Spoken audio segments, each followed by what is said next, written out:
If you do not want to change, if you do not want to better yourself, if you do not want to break outside of this matrix, if you want to live in your comfortable delusion that they have built for you, do not watch these videos. Leave this channel. Because when I step to the game, I rip that shit apart. My evolution with the gyarados from magic carpet, and I ain't finished shopping to the whole world is in my cart. When you fucking with me, you choose a role and play your part. Something that's outside of your own mind and accept others' minds and opinions and the way they think for themselves. You do not belong. I'm trying as hard as I can against all of the odds. If you are not trying to be positive, if you are not trying to help create solutions while we discuss the problems and how they got here, you do not belong. Negativity, hate, disrespect, name calling, those things will not be allowed here on this platform, and not in this empire. We are the ones, the true Americans, that want to be free and stand as we have always stood.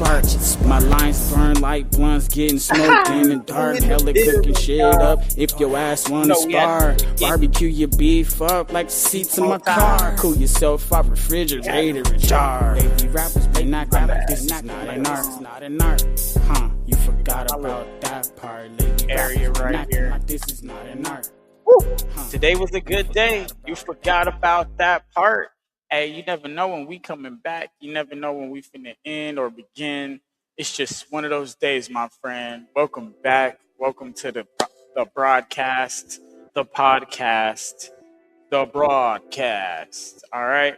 Now, many people out there are going through some hard times right now. Dude, there's so many different controversies and things happening, going all viral, going all over the place. Oh man, the Andrew Wilson Candace thing, everybody's talking about it, bro. Look, Andrew, you got cooked. G, look, I'm sorry. Look, you know I'm a fan. You know I fucks with you, Andrew, but bro, she cooked you, all right? It's okay. Just take the L. You're going to look better if you take the L because it'll be easier to bounce back from admitting you took the L. If you keep trying to fight it and pretend like you did something, bro, you didn't do nothing. You made the lady look credible. That's what you did. You made her concerns look credible. Let's be honest about this, okay? All right, there's nothing wrong with that, Andrew. But look, man. All you had to do was take the position that it looks like the Tommy Robinson guy did it and try to use the facts to try to debunk her. Now, if you knew you couldn't do that, then there was no point in challenging this woman because day in and day out, she's been on top of this shit, but you knew that. And the smartest thing you should do right now is just have your wife stop talking or you guys stop talking about it and just admit that you took the L right there. With the data, the way it currently is, you cannot disprove Candace's concerns. And that's where you should leave it. And you would have a lot more honor from the people if you did that. But that's just my advice, okay, to Andrew Wilson. So hopefully you guys take that as it was. Now, I'm not going to say much more about it because she cooked your ass. And on her show today, she cooked your ass on her show even more, bro. And you're going on a whining rampage, making yourself look even more foolish. Bro, you were like...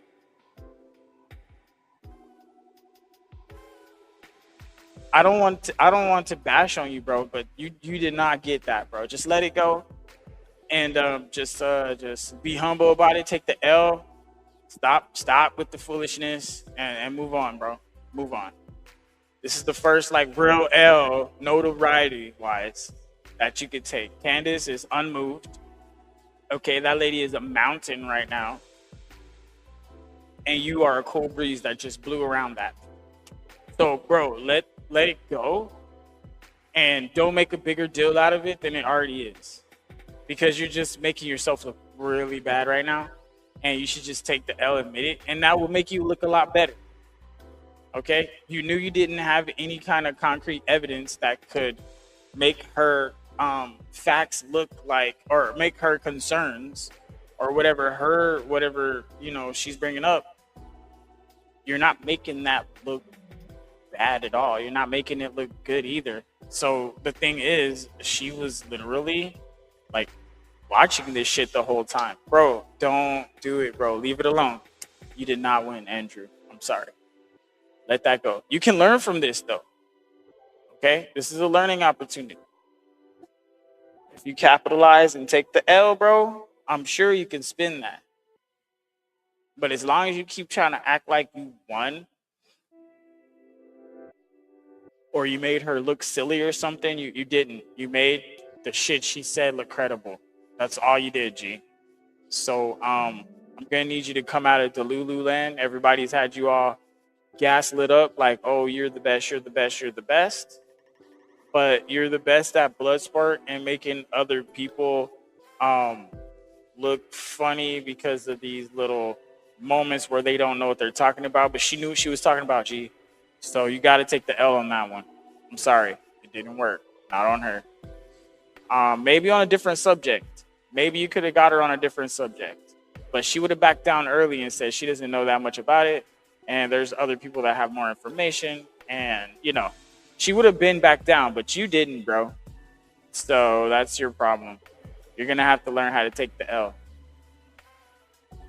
All right. And that's all I have to say about that. All right. Shout out to everybody that did overtime. Shout out to everybody that put in work. Today, you guys are underappreciated without you not go around. And we're just going to go ahead and jump in because I'm over with. So I can move on to the rest of my life because I feel like I spent too much time on this one already. Last week, it should have been done at the end there, but Claude was giving us issues. So we're going to all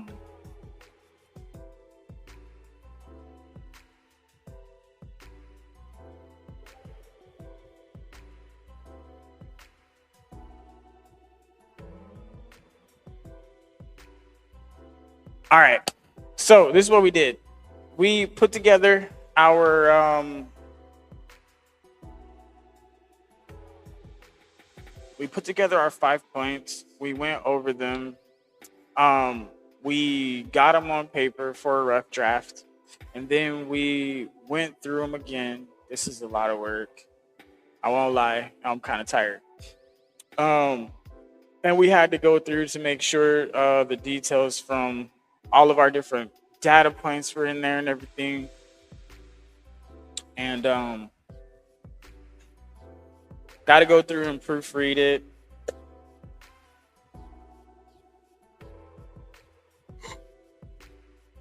But we do have it on paper. Okay, we do have it on paper. Okay.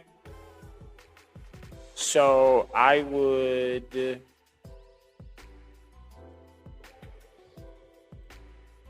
go like this and see if okay, here's the energies right. All right.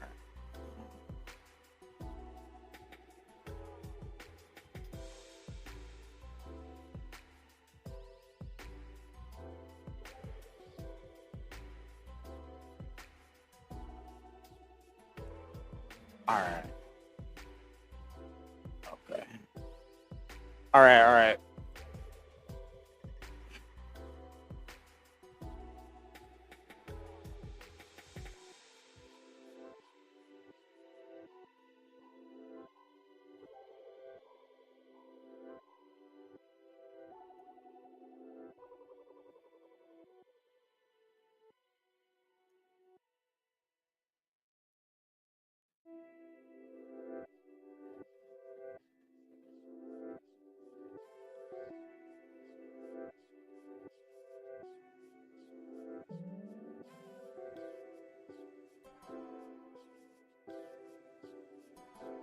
All right, I think I got that in there.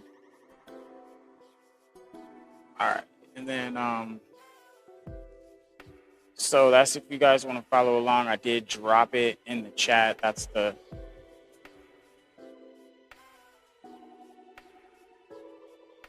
That's the link right now for what I have so far. Um,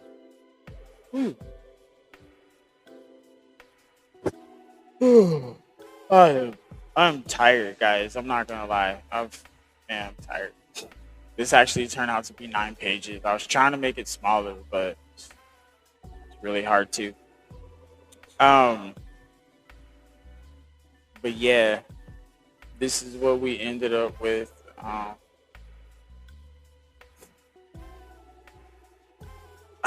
Just so you guys can see it. This is what we ended up with. You know how we like to do our homework and try to make sure everything is worded properly, and you know, this is what we did. So hopefully, bend that a little bit.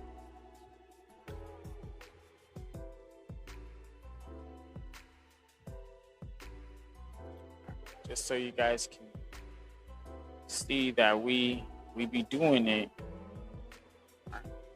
We be trying to put in work. All right. So this is the Energy and Job Security Stability Initiative. This is what we're working on. Proposal, consolidated 5-point framework, fully updated draft. So this is what we're trying to do here. If we need to make any alterations and whatnot, that's fine, but they need to stay within this framework, because if we move outside of this framework, that's when we start having that inequality. So this is our proposal, citizen legislation proposal. We're proposing this as a solution, okay, to energy and job security, so we can have stability in our country and our nation. I dropped the link right there for you guys in the chat. Hopefully, you guys will be able to view that. That would be awesome. Take a look, give it to your constituents, have debates, all of that good stuff. This is our legislation. It took us all week last week. We finished it finally. We have something viewable, something that people can. If you cannot read it, then you cannot have an opinion about it because you don't know what's in it. Okay, that wouldn't be fair. All right, just like if you knew what capitalism was, then you could have an opinion on it. But if you don't know what the Energy and Job Stability Initiative is, if you don't know what it is, this is something that a regular citizen like me has presented here as a solution to help us as Americans be better. This is something that I will run on. This is one of my points because Tucker Carlson, he came up with a 10-point plan. Well, guess what? His 10-point plan didn't have anything active. Mine does. So I'm going to do my 10-point plan. We're going to actually see who, if a regular ass guy that's not CIA daddy and all these other white connections and money and all this other stuff, all you can come up with is that, bro. But it's just me, a freaking pen and paper, and a freaking half-ass AI, and we can come up with some better shit than you. It's funny. That's hilarious to me. All right? Have all your infinite resources, but you guys do not have common sense. So common sense is what's going to win. We're bringing it back. Regular Americans, we are winning today, and this is our way out right here. Okay? It's just one of many. If you go back, you'll see our other citizen legislation. You know we are ready. Over here, we have how to actually hold corporations accountable. That's one of my first things I want to run on. No, it's not socialism. You have to actually read and look at it. Yes, it's a lot longer than this one. And yes, when they first started dropping bombs over there about this oil, we had some ideas on how to make sure that was done. We actually wrote up a plan, and we gave it over to the State Department, and we gave it to Senator Kelly. And, you know, we had a couple other people looking at it, and they came up with the Miranda a couple months later after we gave this to them. Yes, this took us weeks to put together. All right, we have those two. We have episodes. We did it live. Everything we do here is to build up America and build better and actually solve some of these problems everybody's over there debating about. All right. Now, anybody that really wants to have a foothold and know what to run on, this is some of the ideas you can run on that will actually pass. We actually ran most of this stuff, all of our stuff, actually, not most of this stuff. All of this stuff is from the Constitution and current law. That's how we actually have the ability to do these things. So I'm using the rules that they made to put us better legislation that they're not putting on purpose. Okay, now if they do have access to them, they already know, then why isn't it? Exactly. That's the point. That's the point. It's not. Because they're not. And if they were, then it would be. Or there's something else happening here. Okay, we're getting played. And if we're going to allow ourselves to continue to get played, at least let's get played about some good ideas, right? And then we have the good ideas, and there's people on there running on good ideas, but we can see the people that are stopping them. And now we know who to target. We need certain people out of office, but how do we know if they're trying to give good legislation if we're not proposing any? All right, so here on this channel, not a lot of people are going to want to do this. Not a lot of people want to hear this. So not a lot of people are going to be here, but this is what we do. We are trying to make this better. We have solutions to the problems here, and we're trying. Okay, guys? That's all I can say. Somebody's out here trying. Thank you for just taking the time. You know, this is the final cut. We finally did it. All right. This right here is the ownership and legal authority. This is what we're sitting here writing on. Okay. This is the whole point. Now, if we're looking deeper into it, the initiative establishes a governance-backed public enterprise, okay? We're saying government-backed public enterprise, not in the sense that the government is going to be paying every year. No, it's an opt-in, okay? This is a beautiful thing. It's like you're trying to buy shares in a company that everybody's putting in their money now, and then the development stage will happen. The ramping up is what opens up doors and opportunities. The training and the free college everybody wants, but it's for this specific trade here. It's called refining, okay? A skilled labor job. Because right now, our refining capacity is low, okay? Now, this will help us stay out of these foreign wars. We won't be spending billions of dollars in a foreign war. We'll be making billions of dollars refining our own oil we're pumping, okay? Instead. That sounds much better to me. And it's going to generate jobs. Of course. Well, this job field is already low. Awesome. That's why we're going to front the money, put it in a trust. While that trust is gaining money over time, it's open for all of the different infrastructure that we need to train people. Okay? Getting all those schooling in this job here specifically, it's just like the military type of situation. You're going to come in. You're getting drafted type of situation. It's a thing. You come in, get your little, maybe even a signing bonus or whatever, getting paid while you're training, but you got to take it seriously because there is a contract limit. There is a time. If you need extensions, things like that, these things can be worked out. But you have to remember, this is for the future of America. And if we open up the trade schools and we give them all these grants for these specific job positions, that are going to be required for building and running a refinery. Now we have the stimulation that we need, and now we're bringing back the American workforce. All the vets can get off the street. All this stuff is in here, okay? These are things that were needed so we could be efficient. If I just read it down, it's going to make sense as well. But I want to talk to you about it so you feel involved with it, because this is the greater ideas that can make our country better. I promise. I'm not trying to hurt nobody. I'm just trying to help us have a way around all their bullshit excuses. So something has to get done because it's just common sense that it should get done. And now, if they're fighting it, it shows the corruption. Because if we can all agree, hey, you know what? This might be good. Okay, this is the structure. Okay, government-backed enterprise.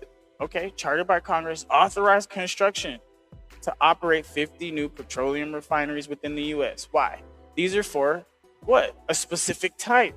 It's not for the heavy sour crude where we have plenty of those refineries. We're importing all that oil. We don't even pump that. This is for all the oil we have laying around that we have to give away for damn near free because we don't have the capacity to refine it for ourselves. And now we can lower our domestic prices and be more insulated and cushioned from these world wars. And now our allies have to have something for us to be trying to protect that situation. And if those people in the Middle East want to act up, of course they can, but we'll fill that market because we can refine our own oil and their oil.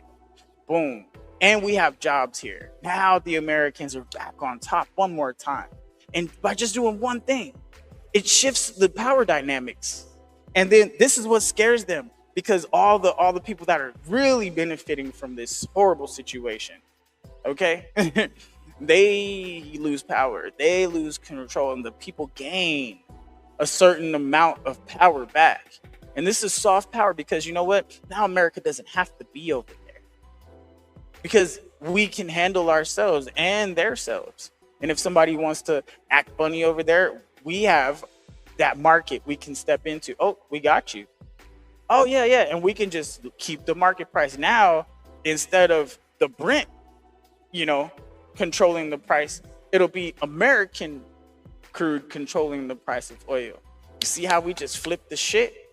And we're the world's reserve currency. So all that's going to do is give us more stability in our currency. And now every single one of our shares goes up. Every single one of our dollars has some back because we are refining our own sweet light crude.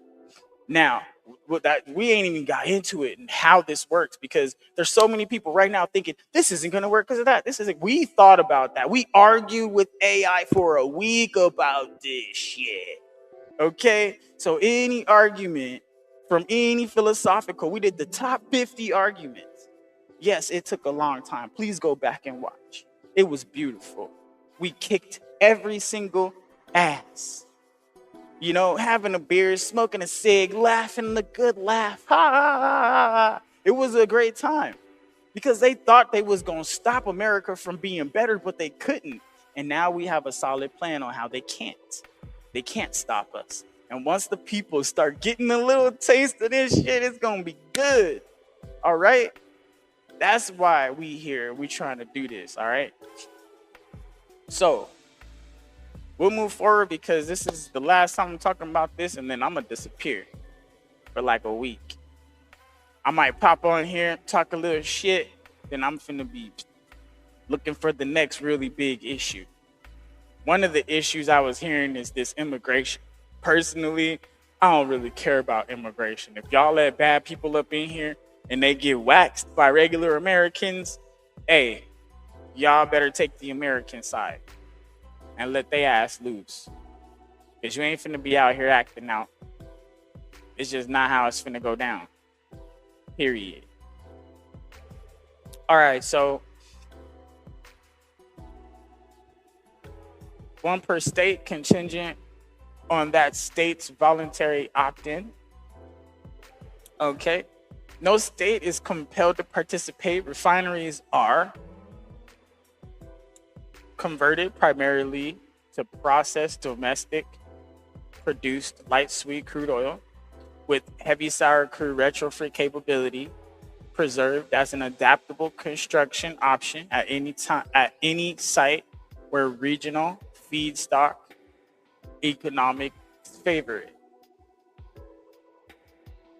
Okay, so with that being said, we're building these new plants from the ground up specifically to be efficient and handle the light sweet crude oil.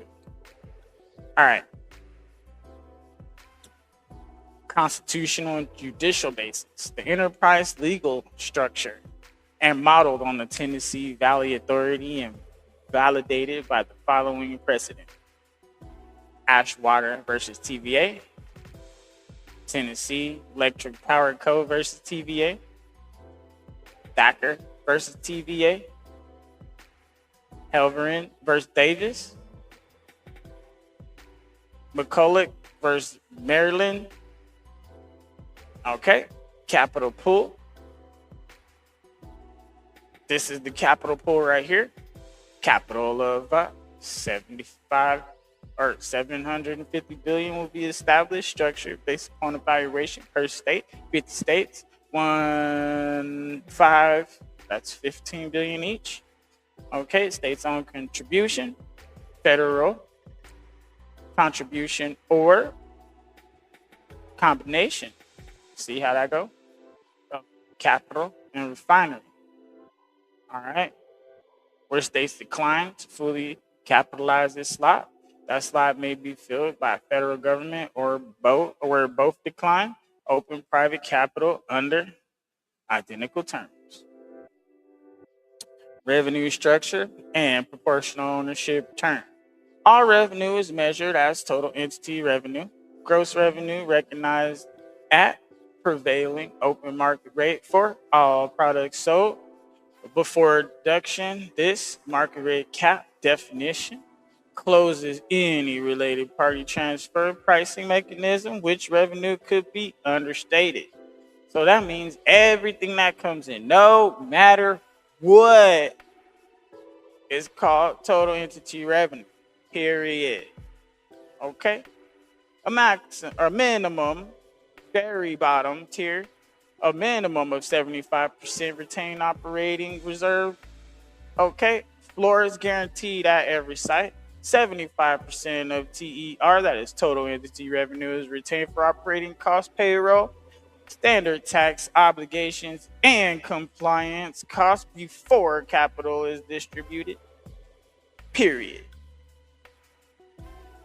This 75% floor figure is not a ceiling, and any year operating obligations require more than the price rate retain up to 100% of TER, that's total entity revenue, before calculating any distribution. That's period. I think you guys need to understand that. That is an obligation for this to work. The reason why this is an obligation for it to work is because this is not owned by any private person. This is owned by the government, the state, and that is the people. And if this is not produced properly and ran properly by the people and said entity agencies, then it's not going to work. So we take out everything that you could possibly think that would fuck this up. So you can never assume anything. It's all right here. Just follow the plan to the T and everything will work. If you try to change from the plan or obfuscate from the plan or move from the plan in any kind of way or add any kind of word that would therefore make it where anybody can skim, trick, or bend these rules, then you are officially corrupt and you should be dealt with accordingly. All right. Now, of the remaining balance, a capped 25% capital return is available, paid only after the 75% floor obligations are met. This 25% is not automatically a federal claim. It is allocated proportionately among which parties capitalized that specific site, state, government, or private. So whoever put the money up within proportion, you will get to split that 25%. Okay? In direct proportion to their share of that site's capital investment. A site that fully capitalized on its own holds up the full 25% return on that site. A state may buy down any federal capital share over time at a negotiated interest rate until it holds full proportional ownership. Private capital filling any unclaimed slot is held to the identical proportional formula with no carve-out favoring public or private capital. Sorry, you're only capped at your 25%. Make sure your site does the best. 75%, whatever's left inside of that, it stays in there, but it rolls over. So let's say it only costs you 50% of that 75%. Then there's 50% of that 75% rolling back over. Or let's say it only costs you 50% full entity return, that 75%. There's a 25% still sitting in there. It rolls over. So your 25% does get bigger, the better the facility does. So that gives you incentive to keep it running great. Okay, no cutting corners because it will be found out.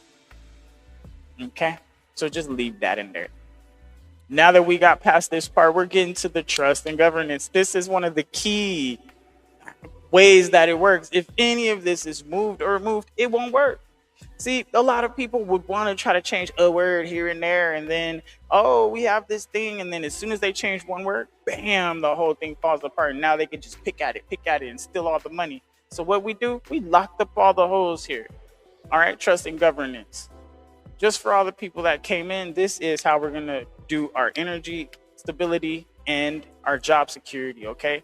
We're building 50 new refineries, here in America. This is one of my citizenship proposals, and this is what we need to do. You feel me?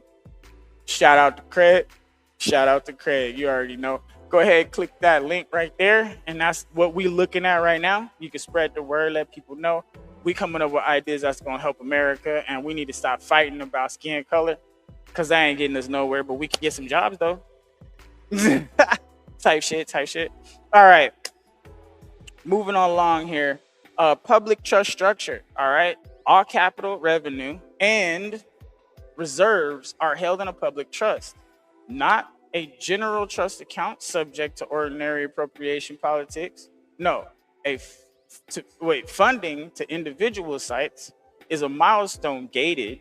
Site draws down allocated capital as it clears the defining siting, permitting, the environmental reviews, and all the construction milestones. And this also helps make sure that we get all of the scholarships to the right schools, get the infrastructure increased so we can train more, because we're already 300,000 jobs short. So we can actually accommodate these guys right now and get them paid training. Okay, so this is one of the beautiful parts. And now we can close that gap. And then over the next 2 years, the ramp up process, we can actually give these tuitions so these new guys can come and take those places. All these kids that don't have nothing to do, all these vets that don't have nowhere to go, we got them jobs now. This is something that we need to push. I gave you guys the document. Give it to your local person. It's gonna help a lot. You want to get these people off the streets. You guys want to get some jobs going. This is a great proposal right here. This is probably one of the easier ones to get done. So only like 9 pages or whatever they can read. Hell yeah, Craig. Hell yeah. You already know what time we on. I'm over here trying to get this to the people. It's time. We got it on paper now, G. We just running through it. We already at 2. So this is going to be pretty quick. This is my last episode on this one. This is the final draft right now. If we need to tighten it up, that's fine. But it's just legal language now. That's all. Yep. Yeah, the one I sent you the other day. Yeah, that was the update before this. This is what I was working on today. And yesterday I was working on this one. You see what I'm saying? So yeah, we tightened it up. We fixed it. So it's better now. Now we closed all the holes and shit. Hell yeah, man. You gotta come through. I could drop the link for it if you want to come up, man. We're just reviewing this shit if you want to talk about it with me. I mean, it's already done. We already did all the hard part. We're just reading it and just explaining what it's about. So anybody that doesn't like it, they can talk their shit. It's not gonna get them nowhere, but you can come up, G.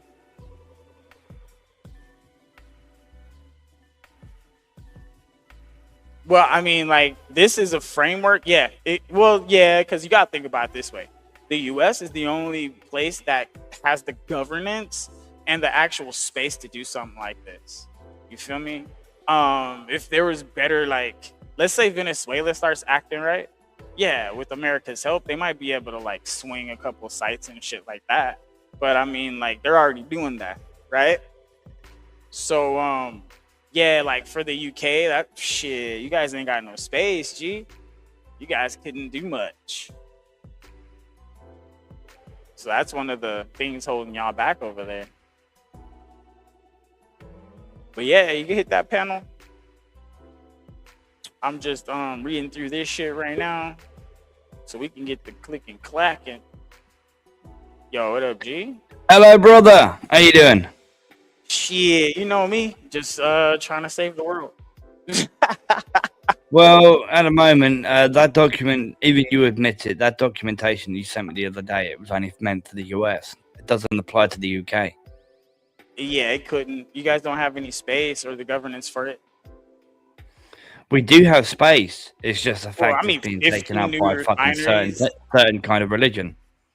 Yeah. So, oh shit. Yeah, that's why I said the space and the governance, because like this is a plan for 50 new refineries. It's gonna be something like 700,000 jobs across the nation. Holy shit. Doesn't sound a lot, but that's a lot. That's a lot.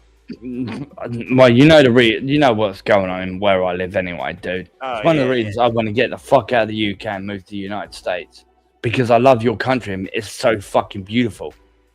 It really is a beautiful country. And I do not want to see what's happening to my country happen to yours. Because it will happen.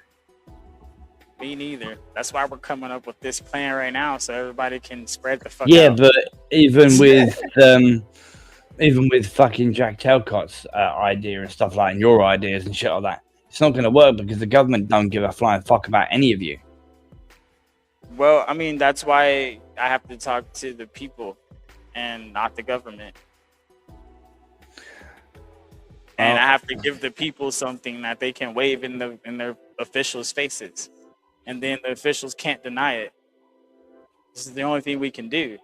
But if they don't have the ammo, then they can't load their barrel. Yeah. The chamber. So I'm giving them ammo. Now they have something to wave in their face.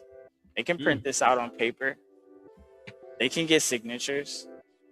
This is something that's you can do this. They'll probably just shove it on the back burner like they do with everything else. That's why I gotta get in the people's face. The people have to care enough to want to run away with this idea. And then the government can't ignore it because how do you know that the people are going to give a flying fuck about it? Well, that's why we I give a fuck about your country because I don't want your country becoming an absolute shithole like mine. Well, yeah. But I love your country because I've dreamed of fucking living in the United States ever since I was a fucking kid. Yeah? We have to make them care. And how do we do that? We have to make it sound so good they can't say no. And then they can just ask, why isn't this happening right now? And then they'll get pissed. Well, no, we have it. It's right here. It's on paper. Why aren't we doing this? Why aren't we doing this? Let them get mad. But you have to shove it in their face. The only thing is, you can't sugarcoat it for these pussies. You have to fucking rip the Band-Aid off and literally just do it. Nah, like, you don't get it. They've been literally. There's a lot of pussies in your country. But the reason I'm saying pussies, they don't care. There's a lot of people. And that's what the fuck they need. That's what I'm saying with this paper. I'm saying, it's okay, Emperor, yeah? There's a lot of people in your country, and I've met a lot of them who are so fucking ignorant, yeah? And have got their fucking heads up their ass. Bro. It's because they've been coddled. You need to open up your ears and understand these are spoiled children. And you can't get through to spoiled children the way you would to not spoiled children. Not spoiled children, you can rip the Band-Aid off, slap them in the back of the head, get out there and get it, sport. You can do that. Like your people. But our people are spoiled. Tonight, you've got my fucking back in it. Mostly a bunch of girls. Okay? Think about that. And a bunch of boys that want to act like girls. Yeah. Well, yeah, like sick freaks. Here. And if you're not gonna, oh, it's okay, this is how we can do it, and you can still have everything you want. If you're not gonna show it to them that way, you ain't gonna get nowhere. The only thing I'm gonna say is boys who want to be girls and that sort of thing, and actually physically be women. That's just the way it is. It's just weird. I don't have a problem with gays. What they do is in their own bedroom, they want to fucking stick a sausage in the fucking shit pit. That's their business. Well, keep it to the bedroom. Yeah, but if a bloke physically wants to be a woman, if a bloke wants to be a physical woman, yeah, there is no way he's going to be a fucking woman. They can't fucking do their monthlies and all that sort of shit, even let alone give birth to a kid. I've seen fucking videos, yeah, of a fucking tranny, of a physical tranny, turning around saying, "Oh, I've got labour pains. Oh, I've got labour pains. Oh, let me tell you, the only men it's fucking bullshit. The only men that can give birth to a fucking baby is a woman that's taking testosterone and she has a beard with no boobs. That's about as close as you're gonna get to a man having a baby. That's transvestite. I've seen people, yeah, believe it or not. Okay. I know a lot of people who have had that, yeah, who are women who have literally gotten rid of their breasts, but they still have the vagina and they can still have babies. Exactly. So is that really a man, or is it just a very masculine woman? Still find it sick. Now that if you're gonna become a man, why fucking get rid of your fucking tits and just keep the pussy? Why? It's disgusting. Pick one. let's go ahead and run through this real quick. Matter of fact, I want you to read this one right here, number 2. Mate, you better off be reading it. I can barely fucking see the damn thing because my eyes are fucked. Because it's like fucking 4 a.m. where I am. I am tired as fuck. I just came up to spend a little bit of time with you and go to bed afterwards. All right, then. Yeah. Well, I gotta finish going through this shit. Go for it. I'll let you know when I'm gonna go to bed. All right. So. I'll mute up for a little all the capital, the revenue, and reserves are held in a public trust. Okay, this public trust, all right, is not a general treasury account. It is subject to ordinary appropriations.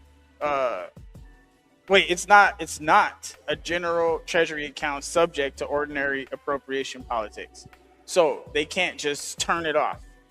Okay, once this shit's going, it's actually a contract for shares in a company that everybody from the United States is starting together. That's what this whole point is. So it's like we're utilizing our tax money to actually do something for the people. Does that make sense? Or is this foreign language to anybody? To me, it's foreign language. You might want to break it down. The best way to do it is, as I like to say, babyfy it. So this is what I'm looking at. Something that'll actually work for the American people. But no, you can't do that because that's not how government works. Nigga, what? I'll slap the hell out of you. Yeah, I won't use that word. That's say nigga over here. Yes, you can say it. Go for it. No, I won't use that certain word. No. What I'm trying to do, dude. Yeah, that's why I pulled myself away from Bulba. Yeah, because he likes to use the M word. Yeah, and he likes to use the F word a lot. Okay, I'm actually trying to pull myself away from that. That's why I'm not saying the words. Okay, well, if you let a freak or a frack out, I'm not going to be mad at you. Okay, and then if you let out a Nigga, so we can kick it and smoke weed all day. You know but I will say, a certain person we all know begins with. Just no hard ERs over here though. That's a little. Oh no. I there's a certain person we all know who kind of went after RLM. I said shit that he shouldn't have. I'd call him a spear chucker. Uh-oh. Well, I love me some RLM. I'm not a fan of hers. I'm not a fan of hers no more. I used to be one of the biggest fans. I was there at the start of their channel. I'm pretty sure you could become a fan again. All you gotta do is talk to her. I bet you she'll give you some. I want nothing to do with that. She backstabbed me, so screw her. Well, I'm telling you, that girl got some good love. She'll make you feel better. Promise that, man. Dude, she doesn't care about her audience. Go over there because you know you're gonna start liking her again. Emperor, she doesn't care about her audience. She doesn't care about you, me, or anyone. Even the people who truly actually gave a that's all women. You knew what you were dealing with when you started talking. No. Yeah. She could get what she wants from us. She's basically like a hooker. She's like a hooker, dude. What they want. Remember that. She's like a hooker. Yeah. She'll take what she fucking wants and never fucking. You would never ask anything from her. She'll literally take. She'll take. That's all women. You have to get over it. No, it's not. No, it's not. Yes, it is. No, it's not. Yes, it is. If you're in a relationship with a woman, it takes. You've got to give to take. Yeah, that's how it works, right? In a relationship, that's what it doesn't work that way. That's how you want it to work. I'm sorry, sir. You're not gonna fool me with your trickery. I'm telling you. My other half lives like that on a daily basis. Every woman I know takes and never really gives shit and never gives a fuck. My other half never asked anything from me. Never. Guess what? Every woman I've ever met, every woman that I've ever known. Then you haven't met the right one then. No, look, I never said my woman. Yeah, nowadays they're all like it. Nowadays, yes, they're all like it. No, I never said my woman, because my woman would have to be different, obviously. So no, I'm not saying my wife's a complete bitch. I've never seen. Dude, if you said my wife is a complete bitch, but she would never do that. She's never taken from me. She never asked anything from me. You haven't pissed her off enough yet. Oh, believe me, I have. I've had bruises from it. I've had bruises from it, bro. I've had bruises from it. There's a fucking line, and you haven't crossed it, G. So just be thankful you haven't. I've got bruises to prove it. Because you've probably seen your wife do people horrible. Dude, I wind my wife up something chronic all the fucking time. So all I'm saying is, just because she likes you doesn't mean she's not capable of it. And I said all women do this shit. So I'm not gonna pick on one. But And I'm nowadays, telling you that since you know this now, when you talk to any woman, now you know what you're dealing with before you start. I'm just saying, all women, most women nowadays are like that. They haven't been like that for years. It's literally No, all women because are everything's like got tougher for them. They need to make money. They want more shit. Yeah. I'm telling Okay. you, They all glam women. themselves up. They want more money. They don't give a shit about the man. They just fucking want the money from him. That's Right? all But there's women. only a select, not all of them are like it. There's only a select I'm few, trying to and tell that's you very, that's all very rare to come When I across. say that's all of them, what does a woman want from a man? Why would she even fuck with him at all? Exactly. Well, So we're done with that as a conversation. matter of fact, before my other half There's something before me she and my wants. other half got together, dude, before me and my other half got together, yeah, she was better off than I was. So what? Yeah, she had more money than I was. I got with so her. What? So what? She Yeah? wouldn't be with you if she didn't want something from you. What? She doesn't want anything from me. We've got no money. I don't own anything. Okay, Everything so here is if hers. she doesn't want Everything here anything belongs to her. from you, She if she paid doesn't for want everything. anything from you, then she's only with you for one reason. What? Because loves she me. wants something from you, and you just don't know what it is. As soon as she gets it, We've she'll been probably- together, dude. We've been together over 14 years. Okay. The average marriage lasts about 13. We've been together over 14. And we've been Yeah. married for almost You guys just made it over the hump. The average is 13. And We've then been they together get for over divorced. 14 years, but we've been married for almost 14. That's what I'm saying. Yeah? As I said, there are very few. It's like finding a needle in a haystack. Yeah? There are very few women that are like my woman out there. I get it. Okay? That don't want anything from their man. Literally, they don't. Yeah? They Everything, want something. everything in this That's why flat. they're still there. You just don't know what it is. The only thing that I own that I bought with my own money was my gaming PC. Yeah? Everything else in this flat, my wife bought. Okay. Yeah? Over the years. So yeah, my wife owns most of the stuff in this Yeah, flat. I understand that. But there's something So- she wants from you, or she wouldn't be with you. But nowadays we don't have any money, so she literally we've got no money left. Yeah, so there's nothing there. So I can't give her money. She can't give me money. So literally, what's left? Well, I gave her said, children. she I gave her wants children. something from you, Well, I and gave her a kid. she's still Um, there. And I'm Pardon? gonna tell you the truth. And like I said, the average marriage lasts about 13 years. This is Yeah. the statistics that I found. I thought it was like 3 or something, but no, 13. And you're at 14, so you're right over that hump. So you need to be figuring out what she wants from you, so you can make sure you keep that shit, whatever it is. But as I was saying, Because the minute she stops I've wanting asked her it, what does she want me from me before multiple times, and she's never wanted anything but my love. well, there's that. That's it. We love each other. She loves me, and I love her. That's it. Okay. But for material things like money, fucking objects, she doesn't want any of I that. didn't bring any of that up. No, I'm just saying. It's Most just women one of the are, main reasons women why are only after relationships material fail. things. Yeah, that's Women just are one of only the after- main reasons relationships fail. Women are literally only after material things, like the new fucking latest shoes, the latest handbag, and fucking latest iPhone. That's all they're after. Most women are. But as I said, there's only a few women out there who literally like my wife. Literally out there like my wife. There's only a few of them out there left. Very rare. Let me hit this. Who are very genuine. Anyway, No, let's I get hear back you, to bro. it. I hear you. But I don't like me. Like, I understand women. I understand men. I understand relationships. So I don't talk about them because it's pointless. Because each one's gonna be different, and everybody's gonna have their own personal experience with it. Only thing I can do is focus on the things that are making it harder for people to focus on helping and being there and shit like that. So all I could do is generate a couple jobs, make sure niggas stop stealing, shit like that. Well, yeah, my wife's done nothing but support me and done nothing but help me. Perfect. She's never asked for anything from me. And I've never asked for anything from her. All right, but right here we have the funding to the individual sites is milestone gated. So as the site draws down allocated capital, only as it clears defined siting, like okay, they know exactly where they're going to build this building, they're zoning it out, those kinds of things. With the permitting, so you know whatever it's going to take with the government and all this other shit, 'cause, Yeah. you know they have all these different costs and shit. So all these things get done first, and that's when we're unlocking milestones and we're making sure that the money is there.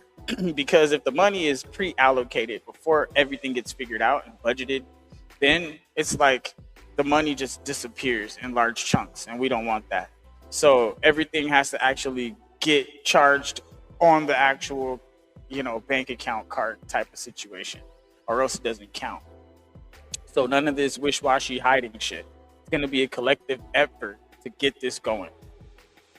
It's very important that we do it this way, because if we're not working together to make sure all these moving pieces are functional before we start, you know, breaking ground and shit like that, then we're not even going to have a governance process. We're not even going to have the right people in place to oversee the areas and things like that. We need the experienced players. Some of these retired guys might want to come back. All these vets that have been doing this with the military, you know, now they can get off the streets, or they can have their allocation and things like that, because this does include getting them their jobs. So with the environmental review, of course, because we still need to do the water site, all that stuff is through the state. The construction milestones, like we were just saying, and a site failing to clear milestones draws no further funding. So it's just like, okay, you got to the siting over here, but it didn't clear, so you're not getting anything for that. You got to find the right place first. So it's like that. Now you found the right place. Okay, let's buy the land area. Now we need to go ahead and get the permitting, right? Or if it's not going to clear permit, then we can't buy the land. Purchase avoided. You know what I mean? Oh, it's in a low income area type of situation. Well, we need to go ahead and have a vote. Do they want a refinery over here? It's going to be one of the newest ones, 90% emissions plus capture rating and all this other stuff. This is the refinery of the future. You know what I mean? It's going to generate some jobs. They could vote. You know, that kind of situation. So that way the people aren't just, you know. Yeah, I know what you mean. What I've just done is copied the link that you've got in your chat for this thing and the name of it, and also put please go sub and like the videos on your channel on my post for you. Oh, hell yeah. Hell yeah. Shout out to Craig.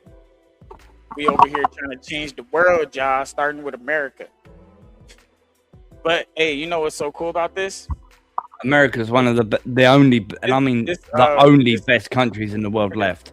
This proposal that I'm putting together, it has a citizen, like where you can gain your citizenship.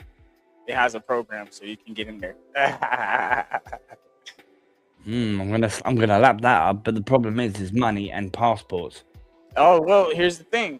All you have to do is be able to obtain your green card and all that stuff.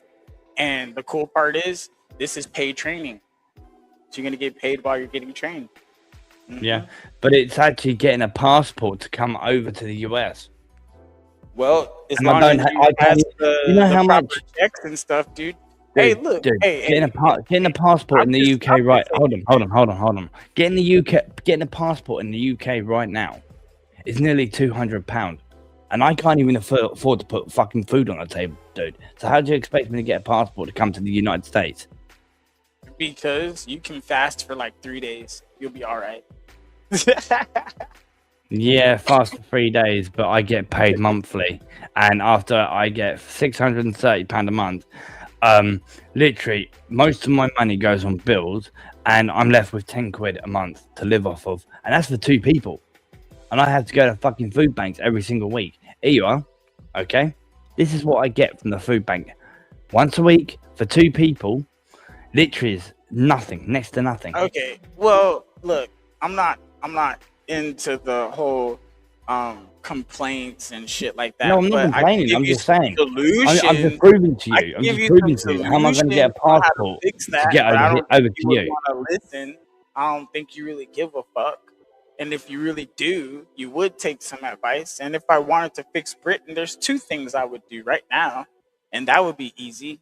The first thing is I would fucking open the oil field shit that you guys got over there and quit bullshitting.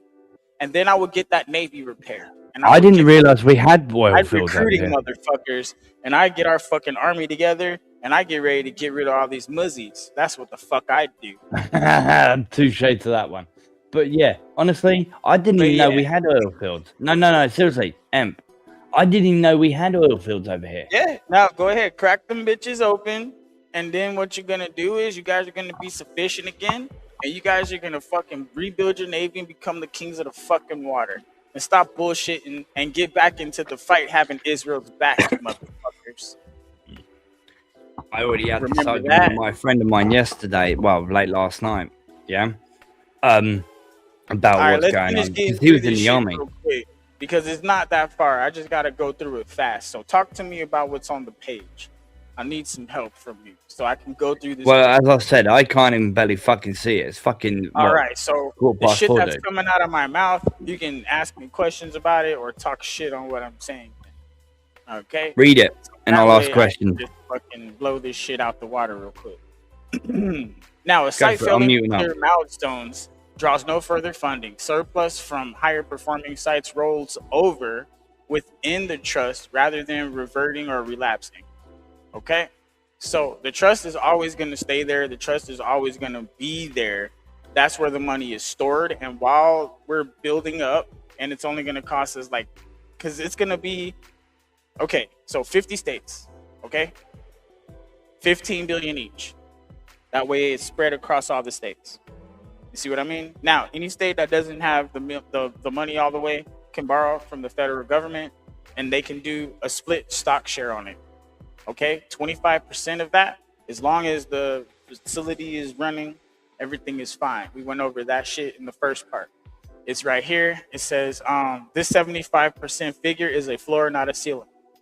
Okay, the 75% minimum is retained operating reserve floor, guaranteed at every site. 75% of TER, that's total entity revenue. That's everything, every dollar, every cent.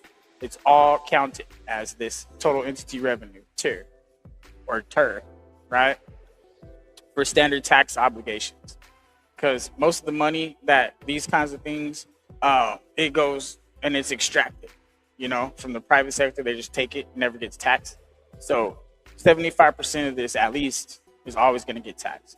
All right. The other 25% is the return of the investment that goes back to the government, so they can get their portion of money back, right, over time.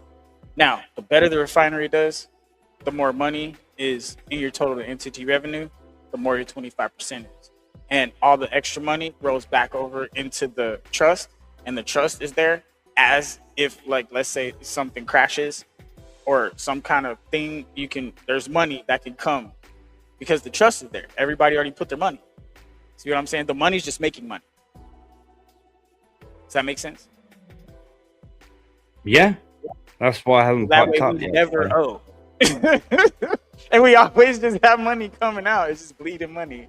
That's the whole beautiful part. I made a water fountain of money that just keeps spitting out money. Yeah, but where would the state get their money from? Those counties. This is a fully opt-in state. Look here, we gotta go back to the beginning because it shoots them in the head with this one right here. Okay, this initiative is a government-backed public enterprise chartered by Congress, because this is the proposal, authorized to construct and operate up to 50 new petroleum refineries within the United States, one per state, contingent on that state's voluntary opt-in. Okay, no state is compelled to participate. So if one state is out and there's still 49, that's an open spot. So if somebody wants to take two because they can, handle that, then they could take that too, but it has to go in a order of, I don't know yet. I don't know. I haven't figured that order, but it's going to be an extra 15 billion for that slot. Petroleum, is that oil or fuel? See what I'm saying? Is that you would call gas, fuel or oil? Yeah, because it's a refinery, and they're going to be taking the oil and refining it. See what I'm saying? Yeah, Now, but aren't we trying to come away from doing all that sort of thing, ripping the shit out of the fucking planet? Nah. See, that's the beautiful part about this one, because this one is environmentally friendly one. Because they have new regulations that these older refineries are having issues gearing to. We're gonna build that from the ground up in this one. All the emissions and all the stuff is gonna be perfect from the ground up. So that way we have a new design and we can be the innovating and stuff like That's that. taking it from the ground.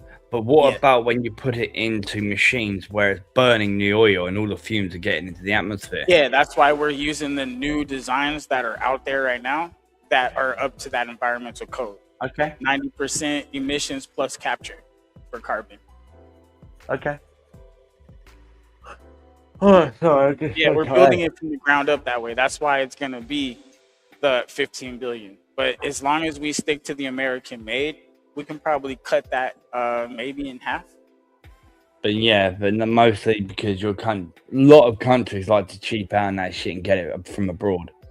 Mm-hmm. And then that's why it's all in the trust. So that way, any money that's left over is just still there, just making money. You know? Oh no, I'm not talking about that. I'm talking about the oil fields and that sort of shit, the crude oil and that sort of thing. Yeah. Instead of them taking it out of their own country, they want it are configured with the primary process domestically. The people, right? Because of the high prices of it, the people itself are not going to want to buy it, so they're going to order it from online from another country where it's cheaper. So right here, I'm not going to give a fuck because nowadays people don't give a shit about emissions and what the fucking state of the ozone layer. You can understand it better right here. It would be a pool of 750 billion. Okay, that's 15 billion from each state. 50 states times 15 billion. All right, they contribute. Okay, a federal contribute. If they don't want that spot, then the federal government could take it.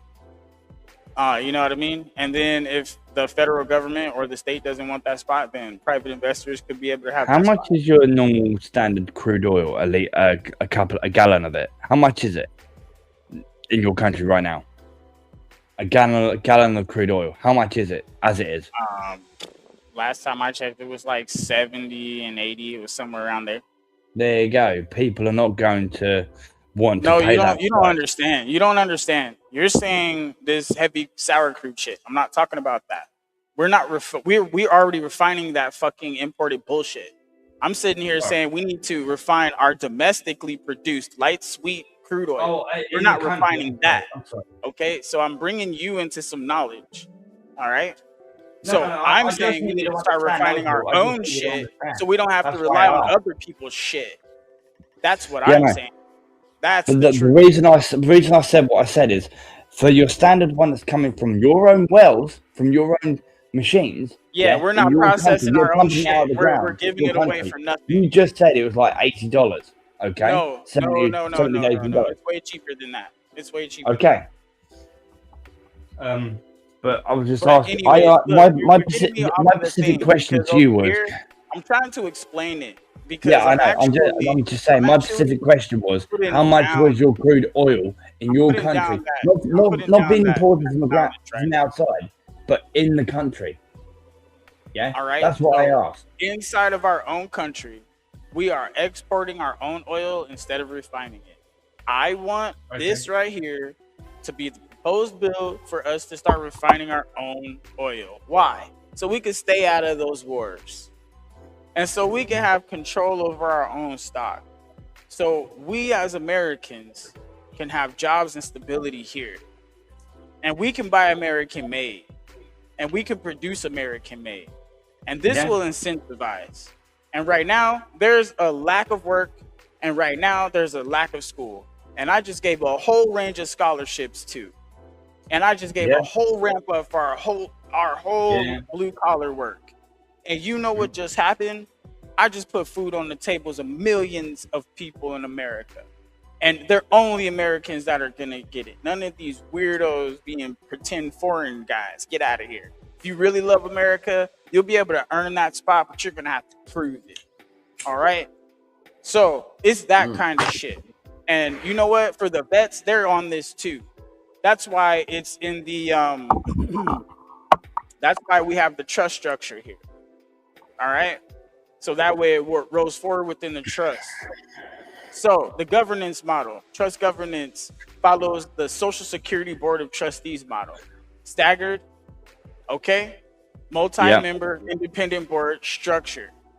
Okay? This prevents control of funding releasing decisions by any single administration, agency head, elected official acting alone. None of that single actor shit, okay, can unliterally accurate, hold, or redirect any of the funding from this, because this is already locked in a trust. That was the whole point of this trust model. And the reason why it states right here, all capital revenue and reserves held in a public trust, not a general treasury account subject to what? Ordinary appropriations politics. It's not subject to. So that shit doesn't even matter. That's why this is so important that I word it this way and I present it this way, because this is for the people. This is scary shit. People won't be able to listen or hang to this and really try to get involved, because they're already trying to defeat it and beat it, and they don't want to hear it because it ain't going to work, because they ain't going to do it, because no, there is no more becauses. It's time to actually have an idea. That's what we have, and fucking present it.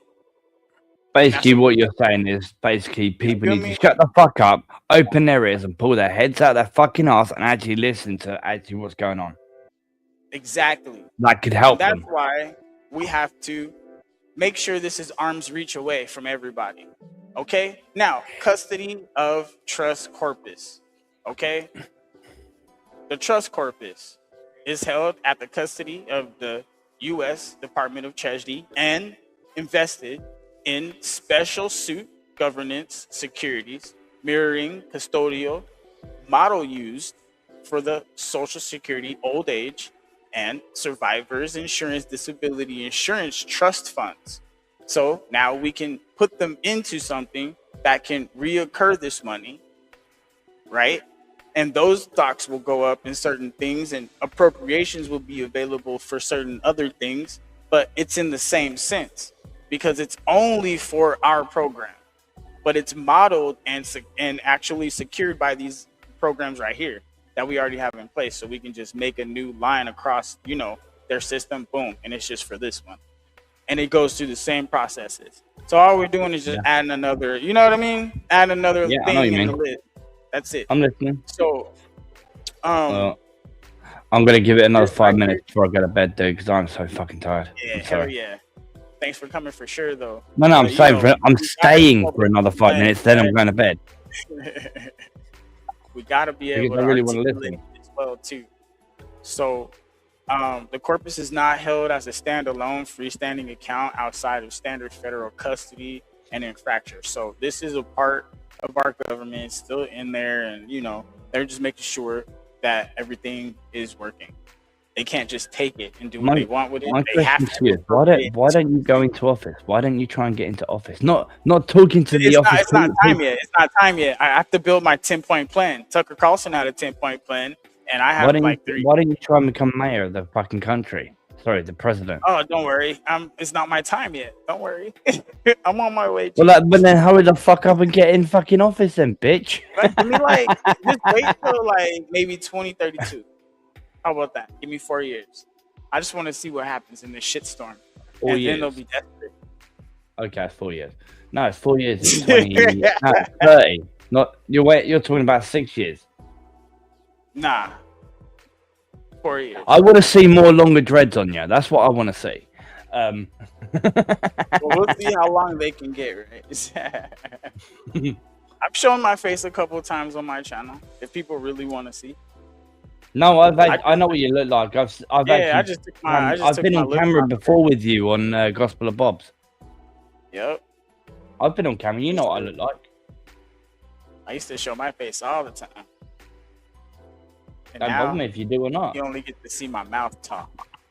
Yeah, that's why. My words. So see my words. They want to see your sexy lips. They want to see your sexy lips, darling. All right, oversight and audit though, right here, right? The trust is subject to continuous audit by an independent office of Inspector General. modeled directly on TVA OIG's separately staffed and budgeted structure, and mandatory reoccurring audit by the Government Accountability Office. Okay, so this money's being watched, and it's already pre-allocated. That means everybody already paid it forward, and this is the investment. We all built a trust, and this trust is going to fund our refineries, and that's it. Everybody else continue with your day. That's it. Well, That's it. No bullshit. That's easy. Everybody's gonna. You want to do it? Fine. Here's your scholarship instantly. Just sign up. Just sign up. Just sign up. Fill in all these slots. See how many we can get it, because we're already 300,000 short. So let's go ahead and get these first guys trained and get in there, right? Make it free. You can just walk in. I'll sign up even though I don't live in the US. You see, I'm trying to make it where it's gonna be fun, and everybody's just gonna be ready. Vets can come first in line. Vets automatically get. Oh, you did service, anytime amount, boom, got you. Doesn't matter what your thing is, dishonorable, fuck it, don't worry about it. We'll get you in here, but you're gonna be under a watch list, shit like that. So we could get these, niggas back, and try to fucking build something out of nothing, because that's what we have right now. We have nothing. So I'm just trying to make something, and I put out some pretty good, solid shit here. And I talked this shit for a week. Every episode, bro. It's every episode. Yeah. Arguing with Claude, arguing with the internet, listening to people tell me no, it's not gonna work, but now it will. Fuck the people on the internet. You go for it. All right. Now the audit's findings and full financial operation status are reported to Congress annually as mandatory, non-discretionary requirement, with mandatory advance notification upon delay, timeline missed. All right. We got limits on executive authority. Okay, that would be Youngstown Sheet versus Tubeco versus Sawyer. Okay. We cited some shit here. No executive authority may seize, redirect, or unilaterally override trust boards governed milestone process. Okay. Absent explicit congressional authority. So that means it has to be like everybody in the whole, we all voted for it. Like it went to like vote, like the people voted on it, and the people wanted to overturn it or some shit. And I doubt that would happen. That's pretty much what that's saying. So, anyways, now see, workforce and labor. This is the part I've been having so much fun about. Okay, independent bargaining rights. Workers bargain collectively through independent labor union structures. Okay, so separate from the federal service bargaining framework. So that way the other unions can still bargain and they can still be involved with this, but they can't bully you guys out and make you go through them. You know what I'm saying? So it's like a new union next to theirs. So that way everybody's even for real. And it keeps protecting the American people. So, you know, vets first and shit like that. I'm all for the American people. Direct hiring, initial hiring access is what? Stipend. And based not gated on traditional hiring placement. It's consistent with the Taffy-Hartley's Act. My bad. Prohibition on pro-job discrimination and hiring access. This provision governs entry to the workforce only, does not after bargaining rights, boom, once hired. So you can still have your bargaining rights pretty much. So you can get hired, have your bargaining rights. You're still able to be protected with your wage. Okay. I'm sorry, bro. I'm gonna have to stop you there. I'm going to have to bounce, bro, because I'm gonna go off to bed. Bro. I gave you an extra fucking 5 minutes. Yeah. So. Thanks for coming through. You know what I'm saying? But this is what we do. Yeah, I've always got your back, dude. You know that. Hell yeah. Next week is gonna be something else, but the rest of this week I'm finna just be popping on here talking shit. Probably. I'm finna roast Andrew. I'm sorry. Well, man. If I'm awake, I will literally join. Hell yeah. Because at the moment, your times when you do this sort of thing is, for me right now, is it's like 8:30 at 25 night to right 5 now. in the morning. So I feel To me, you. it's 25 to 5 in the morning. So, Damn. so all right, catch you soon. All right, whenever I'm live, you know you're always welcome over there. All right, Hell yeah. I'll come through. take care, brother. All right, look after yourself. Stay safe, dude.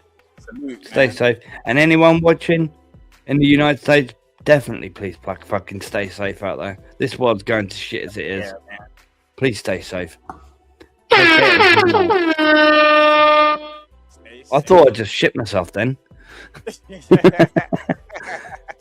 Take care, dude. All right, I'm off. All right, See you later, brother. Bye. All right.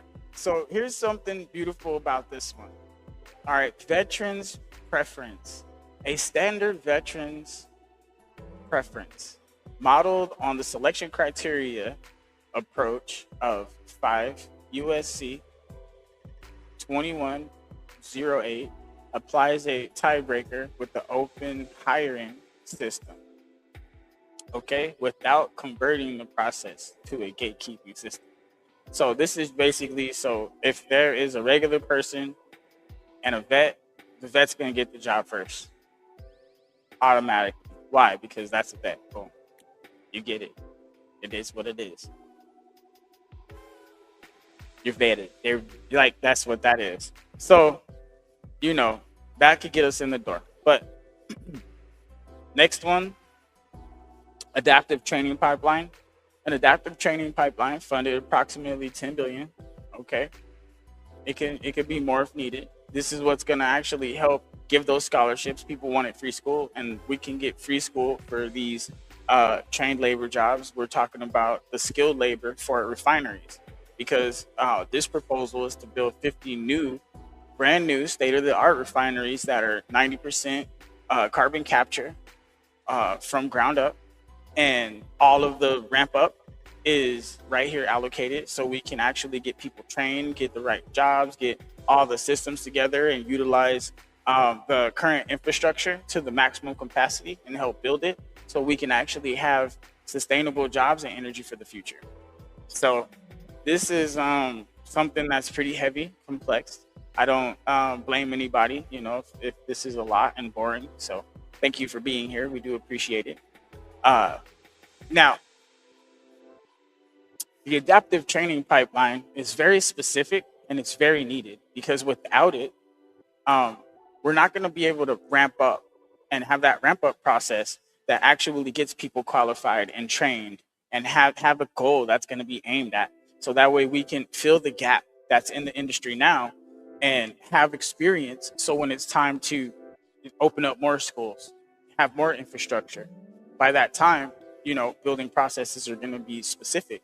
On site areas, the sited areas, we could actually allow them to build training facilities in those areas, which are going to help build those parts and have those parts ready to go on site.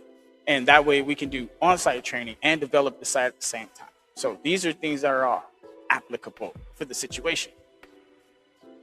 What I would say is that's the whole point.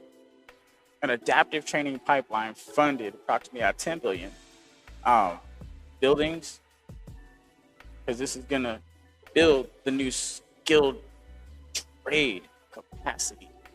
And that's the overall amount of people that are really going to be able to touch that grass, per se, and be able to do the hands-on, because that's what we're training them for, because they know a bigger project is coming. Because this is a bill that's being signed and everybody's agreeing to it. I really do believe this is one of the types of things that is here. I understand that, you know, this is hard to hear. But all of these things can be fact checked. It's fine. Make sure you're helping me tighten this up by giving me the pushback, you know, talk your shit. It's all good. But we'll continue. All right.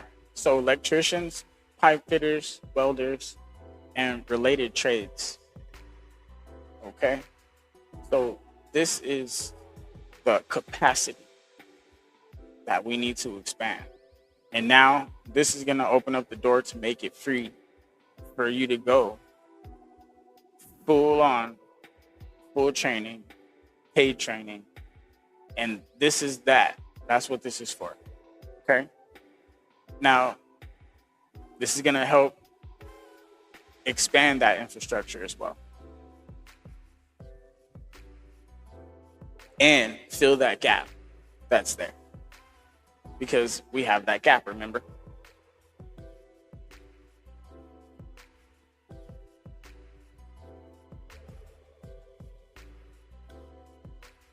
Now,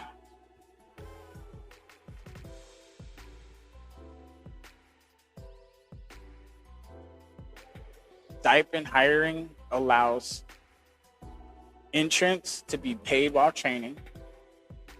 That's one of the things I was saying. Milestone gated site funding under 2-point staggers. Labor demand across years rather than concentrated 50 simultaneous projects. Because if we can flip for some reason, it's just that natural. It just floods and there's just a huge surge. And they're like, if somehow record-breaking people are just ready to, build these facilities, whichever ones are available and ready to go, they can go. That's pretty much what we're saying. So if all 50 aren't done being cited, everything still applies to them. It's not being halted or anything. It's just taking a little bit longer. Okay. And that's still giving us time to still do the training and, cite those areas and things like that. Because this is a 50 statewide opportunity. So people that want to move, they can move. And they can go to another state where this is going to be happening, get trained, get paid for the next 2 years, get certified. And when it's time to break ground at one of these places, they're front row in the building process. From the ground up,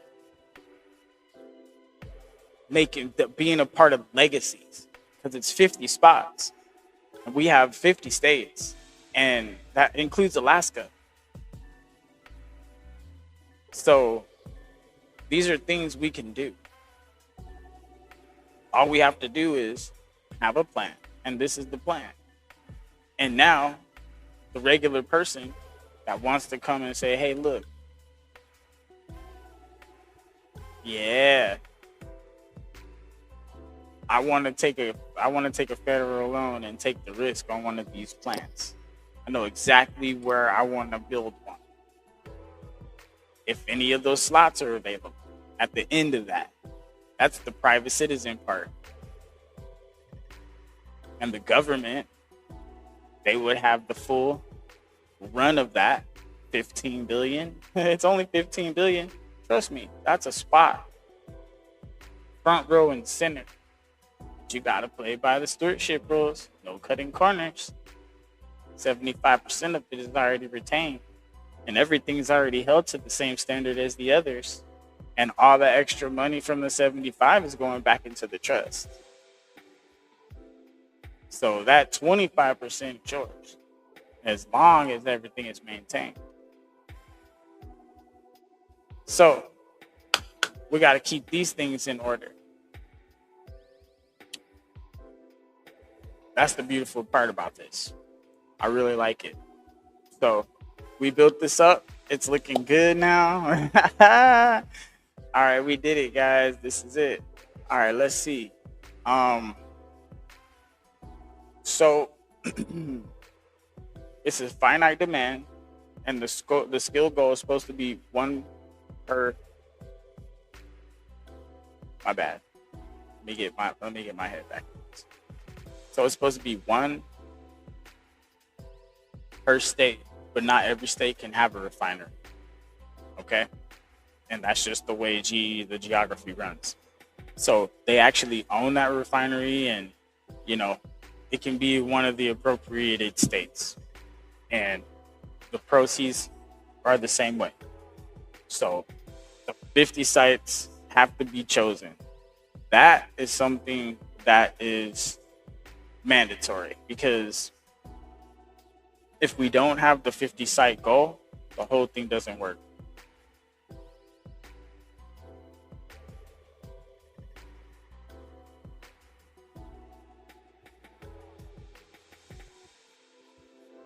But they would try to find a way to fuck this up.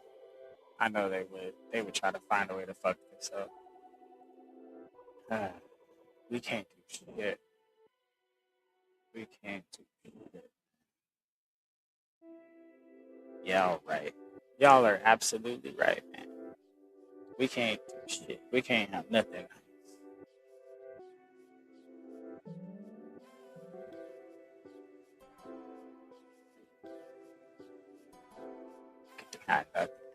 All right. Anyways.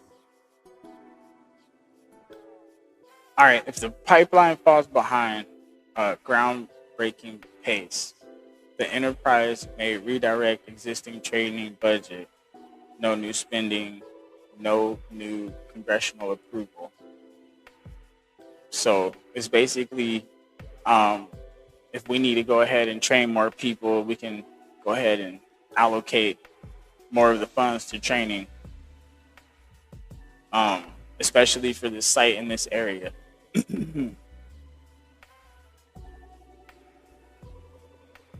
All right. So this basically opens up the door wider, making sure we can get those training modules done. And then the on-site training, that's something that's going to be easier to pursue once there's a general knowledge of it. So that way we can move training along in new and inventive ways, pretty much. And people that are coming from high school, they actually have an opportunity to get a job in this sector. So that's beautiful too, because college, you can be working while you're going to college, and this can count as credits, things like that, because they have the training courses and whatnot. And schools are going to be able to have you going in this specialized field, engineering or whatnot, related, adjacent to it, architecture. That opens up these kind of doors, and it brings engineers back. Because AI is not going to be able to build it and run it, but they're going to try to have an implementation of that. So this will be the new. All right. We even have that parallel path for independent multi-year vote. So right here, this is basically opening up the door for private sector companies to actually be host and get basically free workers, because the workers are paid for because this is their training, but now they can have them work and hands-on and actually make their place better, right? Retrofit, things like that, if they wanted to integrate. So that's a beautiful part.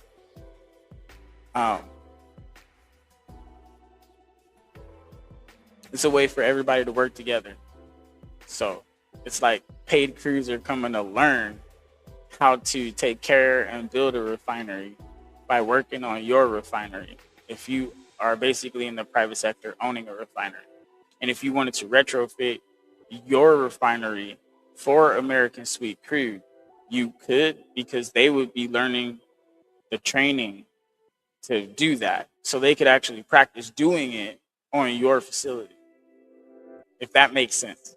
And now you're getting the retrofit you want. The labor's free because they're getting paid by this trust to come and work at your facility. So have them retrofit your shit, and you just pay for the parts, and they could just do the labor. Yes, I did that on purpose. So you guys could, be able to compete in that market that we're building. because there's no market for it. So we're going to take all the risks starting the market so you can follow our fit. That's the smartest way. So this is beneficial for everybody. Just putting that out there. Now, the construction and environmental. Now, this is the emission standard. A lot of people were talking all that smack for the whole episode. And if you had got to this right here, you wouldn't be all up being mad and in your feelings thinking that I wasn't going to get to this.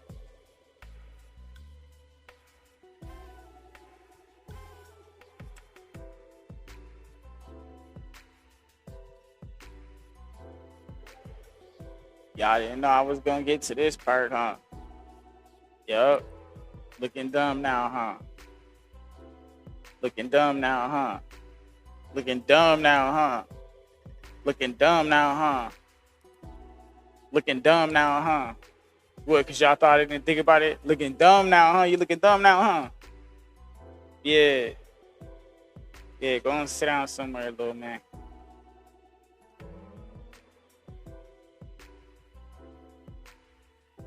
Looking dumb now, huh? 50 refineries, what is he talking about? Read it. Read it. Every site is constructed with a minimum of 90% carbon capture standard from initial operation. A uniform floor applied by all 50 potential sites, regardless of state, feedstock type, or configuration. Fully funded within the original construction. Budget as protected capital investment. Use of the retain operate under point 1. That's the whole point right here. So we can make sure from the ground up, these new plants we're building are the ones that are the emission friendly ones. With that brand new technology, that clean shit you want, and making all of our domestic fuel cheaper and making our own home having jobs again. And yes, you guys get to vote on them. I wrote it all in here, and I made sure it was clean. I made sure it was clean. The other sites, they're not. It's fine. We'll help them get over time. Why? Because we're going to use their sites to train. And what they're going to do, they're going to want to retrofit while we're over there learning, because we're getting paid to learn and they're not paying for that labor. Let us go ahead and retrofit your shit for you. Go ahead, pay for your parts and shit, and let them do the labor and learn. And now those facilities are cleaner. But it's a loophole I let in here, so that way the private corporation can actually utilize this chance. They can utilize this chance to make things better, right? But look, I'm giving everybody a way out. I'm generating the jobs. We're gonna have energy stability because we're gonna be refining our own light sweet crude. Our own light sweet crude oil. Yes, we're gonna refine it. We're gonna refine our own shit. 50 new refineries, and one state each is gonna fund it. 15 billion, boom, that's it. And the recurring investment is gonna go back into the pocket. That's fine, easy. 75% floor, everything is good. We built it from the ground up. Look, this one is good. This one's really good. I like it, and it's hard to argue. Because if you read the whole thing before you have an opinion, see what I'm saying? And we put it in the chat. I think we posted it. We linked it, right? I think you can click it. You should be able to click it. You should be able to read it. Yeah. Now, it's really hard to have an opinion about something if you don't know it. All right. Now, this is the idea. We had to write it down so everybody could understand it and then have an opinion. Okay, fine. That's cool. But don't try to shut me down, because I've had that a lot. People just shut me down and just went off, and I was just like, all right, whatever. I'm not gonna argue with you. I put it here so that way everybody can, understand where I'm coming from. And you guys have seen me I'm arguing with the AI about it, and the AI, he don't like me neither. But it still can't be mad at my point that I'm making. So you gotta dance the dance, and that's what we do. This is that mental play. All right. So the environmental justice review. All right. So every proposed site is subject to EPA, EJ screening, pre-approval. Okay. This is for the review prior to construction authorization. Because if it doesn't clear the review, that means it's not in any kind of poor places or whatever, unless they vote for it and they want it there. This kind of thing, if it's not in any environmental places, this is the part where it protects the environment and everybody has a say on where they go. Okay? Because remember, this is where the people are going to work. It's a refinery. This is where the oil, they're going to be transporting it. Are they going to put it in their rails? All kinds of things like that. So these things will be taken into consideration. So if you're a state and you put 15 billion down for a refinery, this is the whole point, and you go and you guys as a state, you get to vote where you guys want to try to have it. Okay, that means there has to be some research done. Each state is going to have to go through research because this is their investment. Now, if the state wants to opt out, okay, this is one of the things where it's just like, okay, fine. Now the government gets to have that piece. Of course, they're probably going to put that 15 up. Of course, they're going to take all the empty pieces. They better. That'd be the smartest thing to do. That'd be a good government investment. On the federal side, that would be very smart. All right. So the private investors, they're going to get the slim pickings because other states are probably going to scoop up. Like Texas might want to grab 3, 4, maybe 5. Cali, they might get 2. And most of the states in the middle, yeah, they're probably going to get a few. So I know Alaska is probably going to want theirs. Maybe a couple of spots, they'll probably say, hey, come put some out here.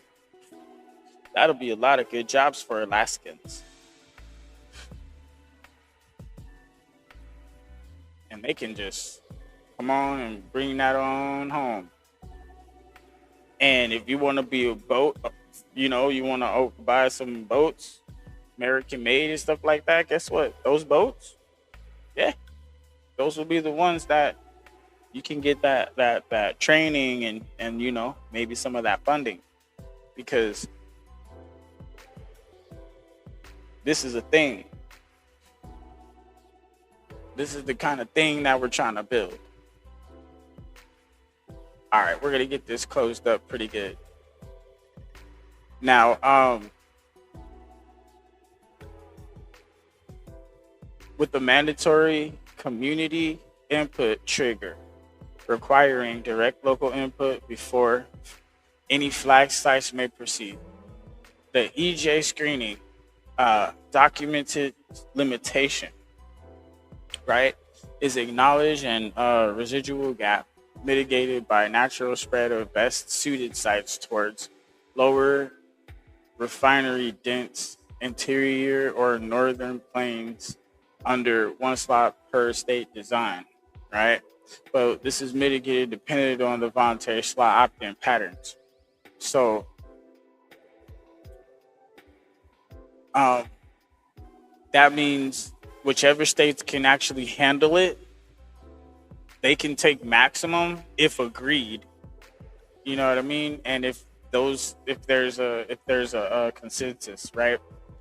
And they're zoned properly. So that way multiple states can have multiple refineries in their state, right? But each state is still subject to their 15 billion worth of share if they opted in. So if one state doesn't want to participate and another state wants the second slot and they have the land to appropriate that second slot, they can have the first dibs. So that way they have 2 refineries now. And then anybody else that wants to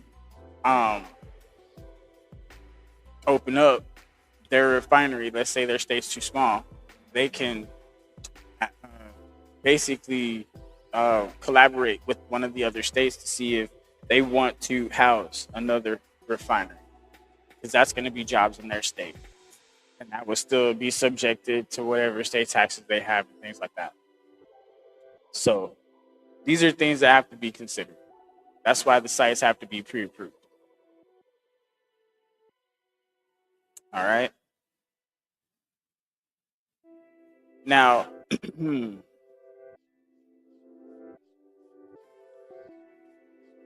structure flexibility or construction flexibility. All right. Sites retain heavy sour crude retrofit capability as an available option. All right. Non-mandatory construction option. So they don't have to build it this way, but they retain the retrofit option where they can go ahead and just plug and play. So that way they'll be able to take that load on if there was any kind of issue where refineries did something or there was some kind of shutdown or they wanted to move to a greener energy. Our refineries are more efficient and they're more environmentally friendly, so we'd be able to take on that workload. That's the whole point.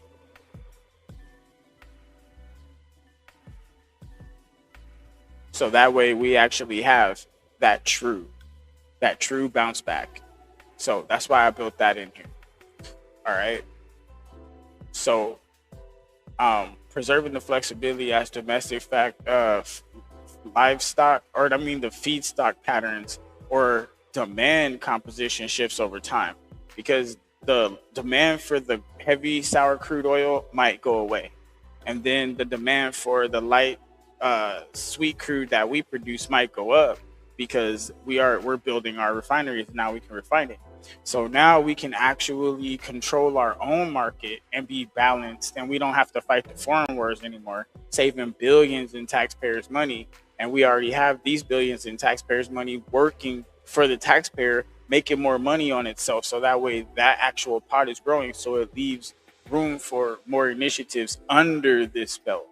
So now we can have the refining capacity, not only for our own light sweet crude oil, but we'll have the option to refine all the heavy crude just in case times get hard and the markets do shift. And maybe there's this hit in the market on their side where, the Strait of Hormuz is closed again, and now we're filling in that gap, and the world can lean on us, and that will actually help us strengthen the dollar again, inadvertently. So we don't even have to try. See, we'll be able to actually build ourselves up in just a small little way, giving us a little bit of relief on our energy and a little bit of relief as far as jobs goes. Boom. And now we're back in the game. And all of the training is going to be free and paid. Why? Because we have the money for that. Because we have the money for other things that are not that. So all we did was allocate a few billion. Now we're hitting something. All right. That's the whole point of this right here. Because a structural hedge against the stranded asset risk, alongside the trust accumulation reserve and the capped potential capital. Exactly. Point 1. This right here, full circle. Everything I just said wrapped up in a nice, neat little bow. Okay. Milestone gated site progression. All right. Consistent with point 2's trust governance, modeled individual sites progress through siting, permitting, all right, environmental review, and construction, only as each milestone is independently cleared. A site with unfavorable logistics, feedstock access, or community findings drawn no further funding and does not proceed. So basically, they stop that immediately, and they will they'll just pick the site, put it somewhere else instead of even building it. So if one of these sites is getting built, it's in the process, and then all of a sudden something happens and it deems that area you can't do it anymore, we'll basically take that and stop with the whole project and probably utilize it for something like a school area, so we can make it where people can learn, and that'll be the where they're training and trying different things, blah blah blah. We can build certain structures within, and just like it could be it could be fitted for schooling or something like that area if we're in like mid build or something, and it could be repurposed for training because parts of the structure are there, so they'd be able to practice it, and then those kinds of things like that, so it wouldn't be wasted. It could be turned into a school at that point. So the funding is there, and that's in the first part up there. All right, permitting and task force. So a dedicated interagency permitted task force is scope narrowly to host states with physical construction. All right, so this is pretty much let's just keep going because it's gonna explain itself instead of me messing it up. Let me just read it.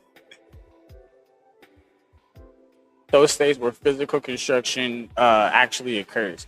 Not all 50 ownership participant states respected sovereignty of the states holding a financial ownership stake without hosting a physical infrastructure.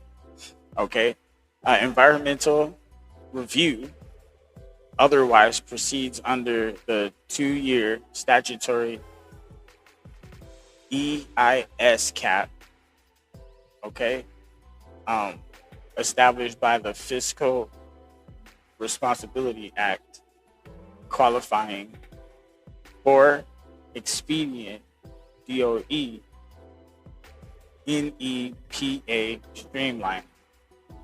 So this is basically us trying to make sure that nothing gets stalled and the funding can go to these places so these people can get trained.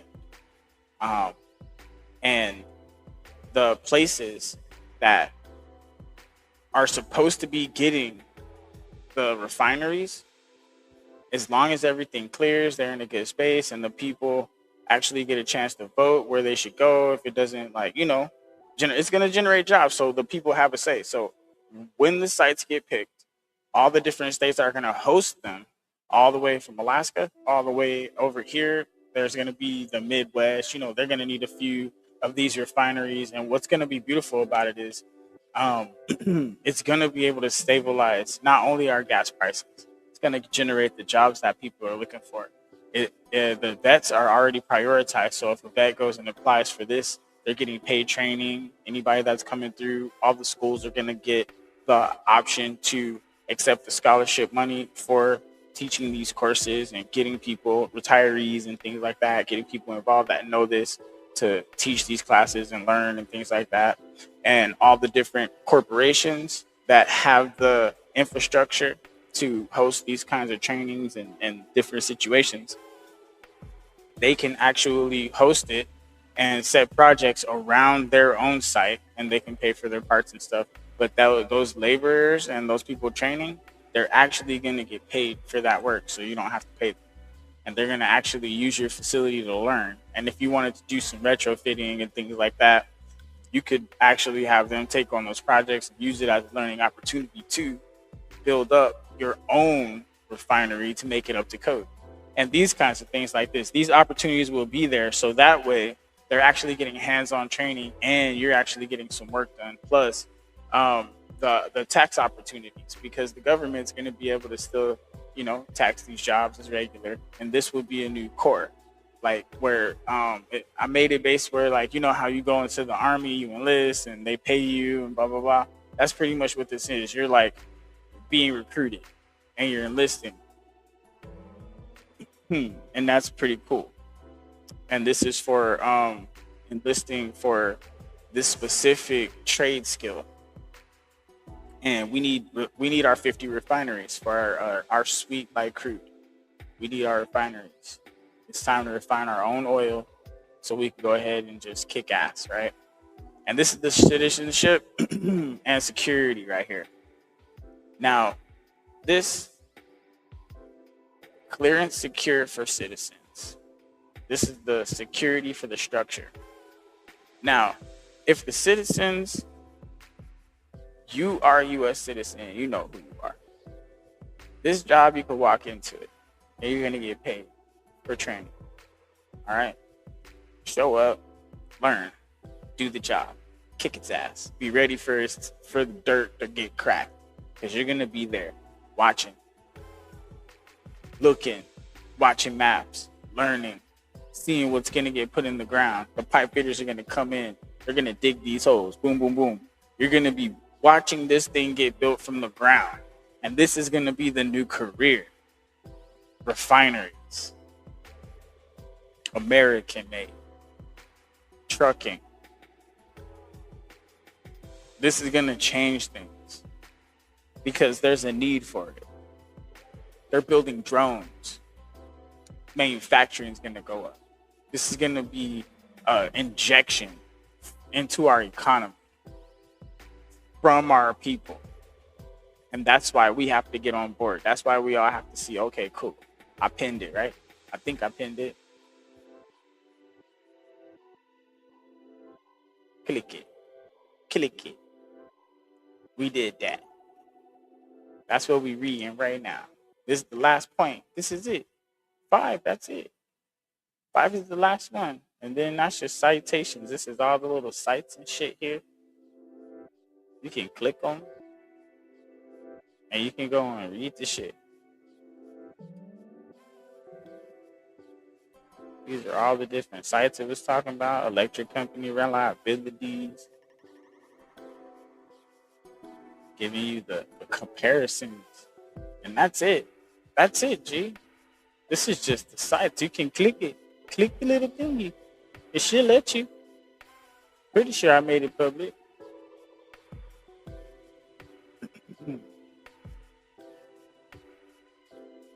You can scroll through it. You can argue with people about it. All I did was make it real quick. Nah, it wasn't real quick. It took like a week. Just like our other ones. But we try to detail it as much as possible.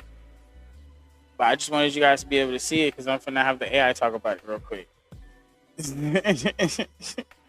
Yeah, y'all forgot, huh? Claude is over here. We didn't even say nothing, Claude. And this is the updated one that I gave to Claude. He was like, oh shit, that closes everything. All right, we live on the next episode. This is the last cut for this one. So what do you think, Claude? What's going on? Can we do the simulation for Congress, and let's see the what executive, how would they run that if they were doing it? And then let's see what the Supreme Court would say on this one. You think this would pass?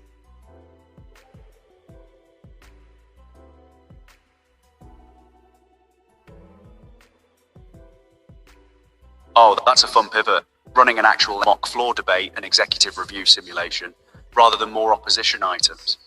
Just to make sure I build the right thing, are you picturing this as a simulated congressional hearing or floor debate where different member archetypes grill the bill, plus a separate simulated executive branch agency review, like OMB or DOE weighing in on implementation? And is this something you want written out as a document? Or do you want to actually run it live with me playing the different roles out loud right now? All right, this is the interesting part.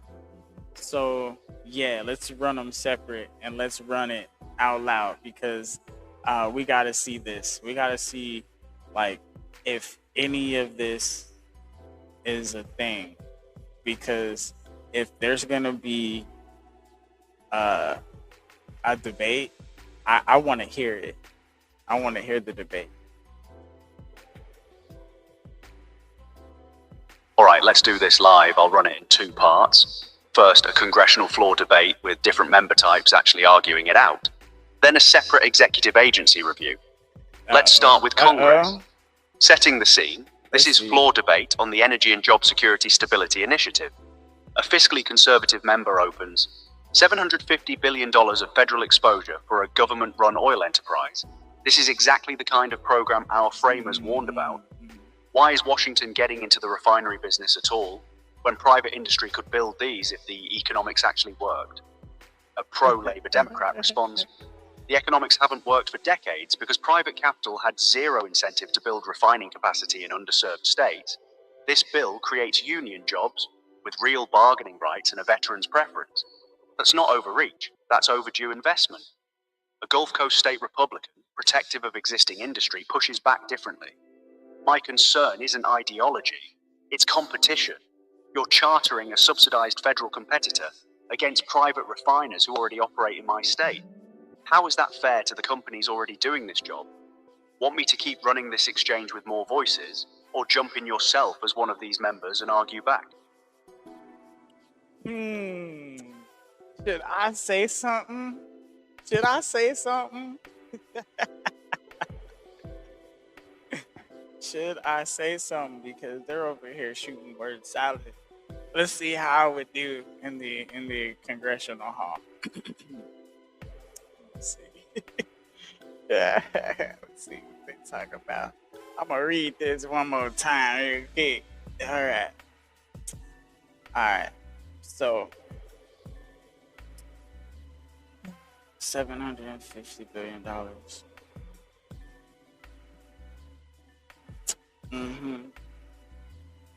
$750 billion.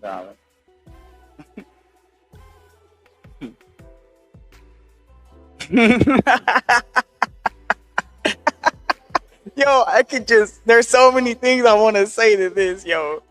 There's so many things I want to say to this. Oh, man. All right. Let me keep my composure because I'm sitting here laughing in their faces right now. My bad. All right. A pro-labor Democrat response. Okay. That's a whack ass argument, bro. All right. It's really weak, man. Okay, so it's like I know you're arguing for us, but that was weak, bro. All right. Let's see.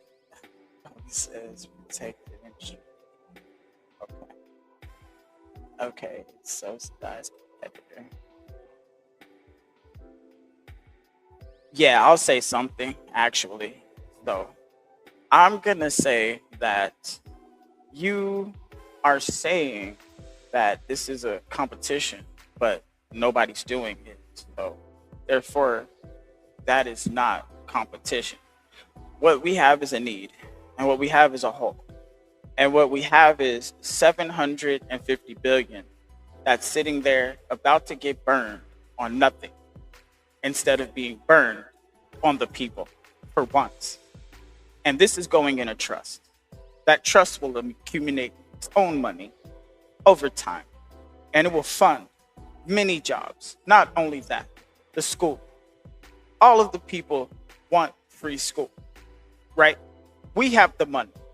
The money is here. We're going to blow it on something other than what it needs to be blown.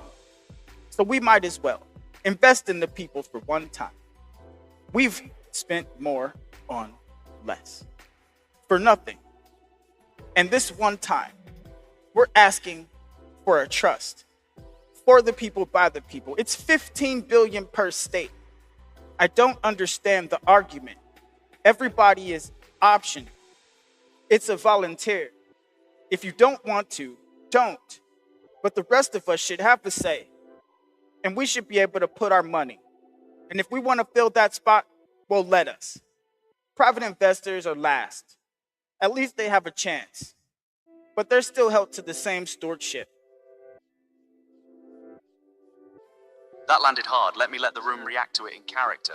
The Gulf Coast Republic with a beat of pause, then I'll give you this. Calling it competition when nobody's actually building there does undercut my own point, that's fair. But I'll push back on one thing. You called it a one-time investment. Trusts don't stay one time. Once Washington creates a permanent revenue-generating enterprise, when has spending ever gone back down afterward? The fiscal conservative jumps back in, sharper now. And that trust funds free school line just proved my worry. You're already imagining spending the surplus somewhere else entirely. That's mission creep before the first refinery's even broken ground. Exactly. A moderate swing state senator who's been quiet speaks up. Can I actually push you on the opt-in piece, though, genuinely? Because that's the part that's disarming me here. If a state doesn't want in, it just doesn't get the 15 billion. Nobody's forced. That's a real answer to the federal overreach argument. I don't hear you countering that part. The pro-Labour Democrat nodding, right. And on the surplus, it's not diverted anywhere. It's supposed to roll forward inside the same trust for the milestone structure. This will so if work. he's floating school funding as a hypothetical future idea, that's a separate bill, not this one. This trust stays scoped to refining and the workforce pipeline. Want to respond to any of that, or should I bring in one more voice? Maybe someone raising the stranded asset or moral hazard angle we already stress tested. Bring them all in. All right, full room. Everyone weighing in now. The stranded asset skeptic leans forward. I'll bring the one nobody's said yet. What happens in 20 years when demand shifts and we're sitting on 50 half-used government refineries? That's real money the taxpayer can't get back. You'd have an answer ready for that one, since it's already locked. But let the room hear it fresh. The reserve floor and capped return mean the trust isn't extracting like a private operator racing to squeeze profit before a demand cliff. It's actually accumulating a cushion the whole time, and the retrofit flexibility built into construction means these sites aren't locked into one fuel path forever. Thank you. The moral hazard voice comes back in. Fine, but doesn't a public backstop make sites lazier? Why perform well if the trust just absorbs failure? The pro-Labour Democrat fires back. People want future. Because failure isn't absorbed quietly. Milestone gating means a bad site simply stops drawing funds. There's no hiding behind the trust's overall health. That's the opposite of a bailout mentality. The Gulf Coast Republican, still working through it out loud. I actually think the opt-in piece the senator raised is the strongest thing I've heard today. My state can just not do this, and nothing's imposed on us. I came in ready to fight this as overreach, and that's genuinely disarming that argument. The fiscal conservative isn't fully sold, though. Opt-in solves federalism, it doesn't solve scale. 750 billion is 750 billion, whether one state takes it or 50 do. The moderate senator, closing the round. So here's where I land. The structural defences are stronger than I expected coming in. But the honest gap is still enforcement discipline over decades. Laws don't run themselves, people do. That's the floor debate. Genuinely, where do you think that landed? Did the room move at all? Or you still feel like there's a hole? What do you guys think? Because next up is the executive branch side. And that's a very different kind of scrutiny. Agencies looking at implementation risk rather than ideology.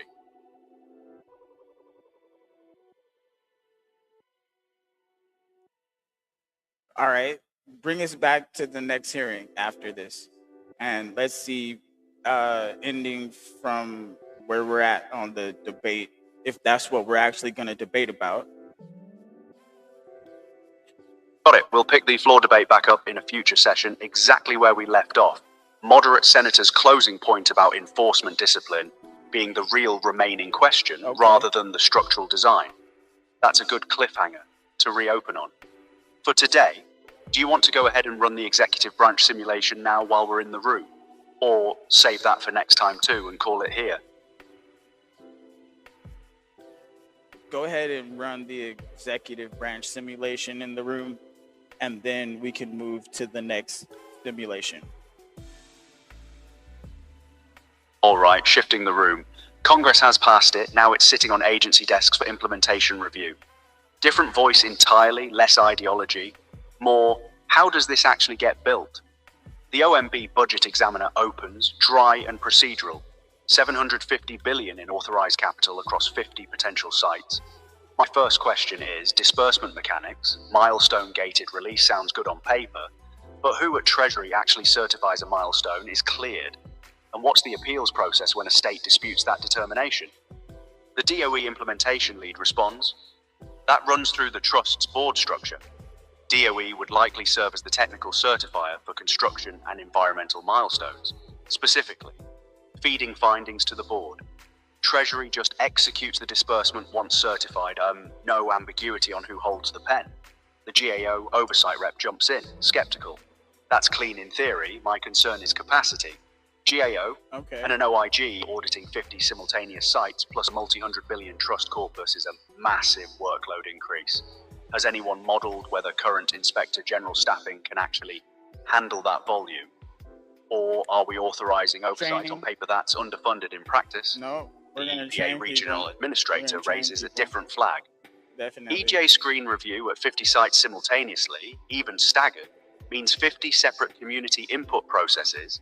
My staff is already stretched on existing permitting backlogs. Where's the funding for EPA's review capacity specifically? I don't see that in the bill's numbers. The DOL workforce official adds, same concern from my side, the 10 billion training pipeline is real money. But building out apprenticeship infrastructure in states with zero existing energy workforce takes people. My department would need to actually staff up regional offices in states like Idaho or Nevada that have never administered anything like this. That's the executive side. Much more about capacity and mechanics than ideology. Notice nobody's arguing the bill shouldn't exist. They're all asking whether the implementing agencies can actually keep pace with it. Want to jump in as one of them, or hear DOE and the Trust Board answer these capacity questions? I'm going to jump in here and say that, okay, capacity is already in the bill. And the ramp up, these are qualifications that are already under the bill itself. So as long as we are within the bill and we are making sure all these things are being checked and balanced through the allocation process, for milestones, then we should be able to find the sites first and clear that and get that process out of the way, which would take just nothing but little litigation and statistical data gathering. And that would be enough to start generating jobs in these departments so we can get people trained to actually look for these things as well, expanding those departments. So the money here can be allocated. So any departments we need to expand, now we have these people that have all these bachelors and BAs and all these kids that need work, and all these people that have all these certifications in these things. We can actually get them in these jobs now and let them know, hey, here's some things. It's going to be a lot of on-site training, and we're going to go ahead and make sure you can understand the theory, the theology behind what we're doing while you're learning the mechanics, because we're moving into an automation phase. All we have to do is use all of the capabilities we have now, pull together the resources, get people trained, get people in these jobs. Now everybody has work. Our numbers, just think about it. Let the room react to that, since it's actually a strong sequencing argument. Site selection first, then let agency capacity scale alongside the milestone timeline, rather than needing to exist fully staffed on day one. The GAO oversight rep nods slowly. That's actually a fair sequencing answer. Staggered milestones mean staggered oversight demand too. We're not auditing 50 live sites in month one. We're auditing however many have cleared siting by then. That gives OIG and GAO runway to hire against a real growing All right, case. sweet. Instead I'm practicing. Of guessing day one I'm practicing. So when I actually get up there, official picks up your point directly. And that's the piece I actually hadn't connected. This isn't just training refinery workers. The training pipeline funding can staff up Dole's own regional presence in states like Idaho or Nevada, hiring people with existing degrees and certifications into the administrative and inspection roles needed to run the program there. The 10 billion isn't only for welders and pipe fitters, it's for the people managing that pipeline too. The EPA regional administrator, still a little unconvinced. Okay, good. I'll take the sequencing point on capacity, but staffing takes time even with money. A hiring freeze or a slow federal hiring pipeline could still leave the first cleared sites waiting on review capacity, even if the money's technically there. That's a real-world execution risk, not just a budget line. Oh, The I'm OMB gonna examiner chime in. closing this round. So the honest state of play is the design solves the theoretical capacity question by staggering demand and funding expansion internally. The practical risk that's left is ordinary federal hiring speed, which is a government-wide problem, not something unique to this bill. That's a solid answer worth noting. This is another spot where the honest residual gap isn't a design flaw. It's the same federal hiring speed friction every large program faces. Want to keep running this executive session further, or move to the next simulation you had in mind? Yeah, I'm gonna do this executive one further because this conversation is open. So I'm just gonna continue where that last guy left off right there. Well, okay. So you're telling me that you guys are used to being inefficient, and you think that's okay? That is not okay. And now it's time to get efficient. And if we need to bring in the sharper minds that are going to catch everybody on their BS and get you guys up to capacity and whip you into shape, then I think we have what? Is there a problem? Is this an executive power trip? Why are you trying to hold the people back? This shouldn't be a conversation. We should be trying to figure out how to make this happen instead of trying to make sure it doesn't. So let's go ahead and push forward, and let's get the people in the right places. That's what we do. That's what we've been doing. Now let's go ahead and give America its identity back, because we can't continue to let whoever it is bully you guys, because we are America. The people have put us here. That's a real gut punch line to throw at a room that just admitted federal hiring speed is slow. That's just how it is. Let it land. The OMB examiner, a little caught off guard, straightens up. Point taken, and honestly, fair. I was describing the status quo as a constraint, not defending it as acceptable. If leadership wants this treated as a priority hire program, rather than routine federal hiring, that authority already exists. Direct hire authority for shortage occupations is a real OPM tool. Agencies use it during genuine national priorities. This would qualify. The DOE implementation lead jumps in, energized now. Agreed, and honestly, that's the missing piece we should have said first. None of us were arguing against the bill. We were flagging friction. But friction gets solved with will and the right hiring authority. Thank you, not by assuming it can't be solved. The EPA regional administrator, still cautious but shifting. I'll meet that halfway. Direct hire authority helps, but I'd still want it explicitly written into implementation guidance rather than assume, so it's not left to whichever administration is in office to decide whether urgency applies. The GAO rep closing it out. That's actually a clean answer. Use existing direct hire authority. Name it explicitly in the implementing regulations rather than leaving it discretionary. That closes the depends on political will gap. The same way, point 5 closed the Buy America enforcement gap, make the standard binding, not optional. So the room actually moved. What started as this is just how government hiring works ended at there's already a tool for exactly this. Name it explicitly so it can't quietly not happen. That's a genuinely useful addition. Want that locked in as a formal addition to the bill? Explicit direct hire authority named in the implementing regulations for agency capacity ramp up. Yeah, go ahead and add it as a final footnote. Locking that in now as a final footnote to the implementation framework. That's added as a closing footnote. Direct hire authority under existing OPM shortage occupation rules gets named explicitly in the implementing regulations as for every agency ramping up capacity under this bill. DOE, EPA, there we go. DOL, GAO, and OIG alike.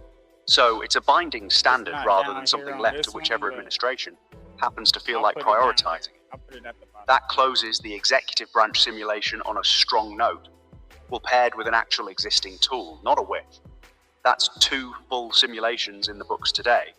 Congressional floor debate and executive implementation review.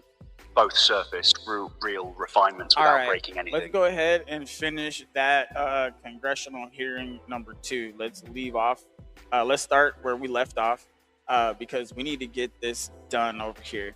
I feel like, I'm not feeling, I know through deduction that they are about to fall right now because they can't say no to this. This is a hard one, but I'm still trying to see what the judges are going to say, because if they say this is unconstitutional by any means, then we got something we're holding back here as well.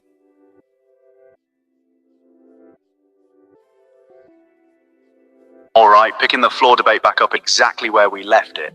The moderate senator's closing line about enforcement discipline being the honest remaining gap. And now you want to push into whether any of this survives a constitutional challenge, since that's really what you're circling. Let's bring the room back into session. The moderate senator, resuming, I said the structural defenses were stronger than I expected, but I still want to hear from someone who isn't in this room. If this gets challenged in court, where does it actually stand? A constitutional hawk member, new voice, leans in sharp. That's the real question. You've got Ashwander and Tennessee Electric Power backing the charter itself. That's settled ground. TVA already survived this exact challenge in the 30s. The spending power piece is where I'd focus my attack. Not because it fails, but because Butler shows the court has struck these down before. So opposing counsel will absolutely raise it. The pro-Labour Democrat pushes back immediately. Except Butler's already been distinguished twice. Stewart Machine and Helvering both used it as the floor, not the ceiling, and Dole in '87 cemented that. So any challenge citing Butler as controlling law is arguing against 60 years of the court going the other direction. The constitutional hawk, conceding a bit but not fully. Fine, so the spending power probably holds. My sharper worry is the 10th Amendment angle. Opt-in helps. But does a state that opts in and then wants out mid-construction have a clean exit? Or are they co-judically caused to legals wywołał visu? Capital coercion is exactly what sank parts of the ACA's Medicaid expansion. That's a genuinely sharp question. Nobody in the room has answered yet. Want me to have someone in the room answer it, or do you want to take that one yourself? All right, so here's the thing. If a state wants to get out, well, they would have to have a good reason. And that could easily be turned into a school or another structure that would benefit the training opportunities. And it could be appropriated to subject at that same point. And they could get their investment in full in the 25% of whichever that site brings in. And they still have full appropriation and full, I would say, allocation to that money, apparently, and to pay back in full, because the trust is still making money, and those kinds of things can be arranged if that's the case. Let the room work through that answer, since it's actually a real exit ramp mechanism, not just you're stuck. The constitutional hawk considers it. So you're saying withdrawal isn't total forfeiture, the physical asset can be repurposed, a training facility or school, and the state still collects its proportional 25% return on whatever revenue that site generated before exit, plus some negotiated wind-down arrangement on the trust side. That actually solves the coercion problem. The ACA issue was states had nothing to show for pulling out. Here the state still walks away with value and an ongoing revenue share. The moderate senator nods. Right, that's the distinction that matters constitutionally. Coercion doctrine cares whether refusal or exit is realistically punished into non-existence. If there's a genuine off-ramp with value retained, that's a real choice, not a gun to the head. The pro-Labour Democrat adds, and practically, that repurposing option strengthens the bill anyway. A half-built site isn't stranded infrastructure. It has a second use built into the exit terms. The constitutional hawk closing this thread.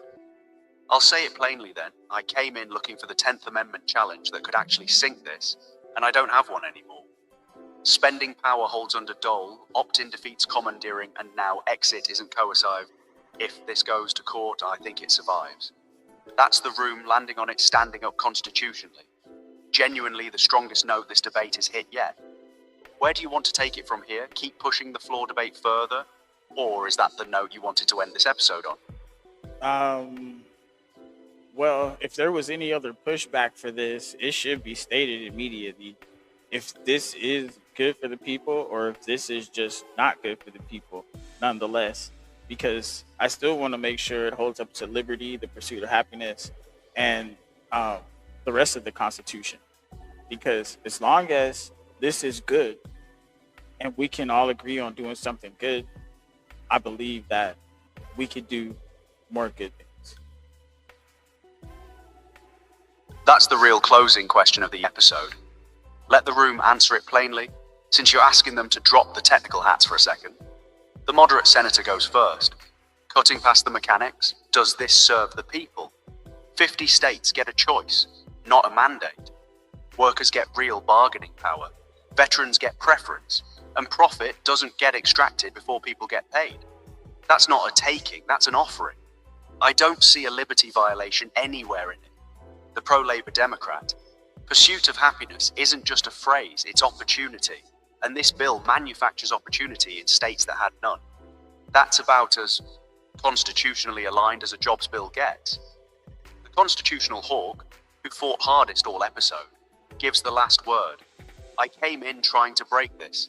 Spending power holds, federalism holds, exit isn't coercive. I don't have a liberty argument left either. If anything, the opt-in structure protects liberty better than most federal programs do. Nobody's forced into anything. And that's the episode. The room started split and ended in something close to consensus. Good job, guys. Not because anyone caved, but because every real objection got an actual structural answer instead of a dodge. We did it. That's guys. a genuinely strong note to end this one on. Same time, next episode for the next simulation. Alright. I got shit to do. Thanks for coming. Hey, that was good. We took that shit to the house, y'all. We took that shit to the house. Bam. Alright.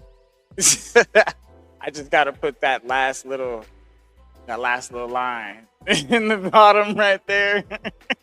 And we good. Yeah. It's hard to argue, man. It's hard to argue. We did it, guys. We did it. We got energy and job security. We did it. 9 pages. We did it. You can slow that down if you want to. But I put the link. It's right there. Click it. It's going to be there. These are all the sites you can click on the shit. You can go to all the articles.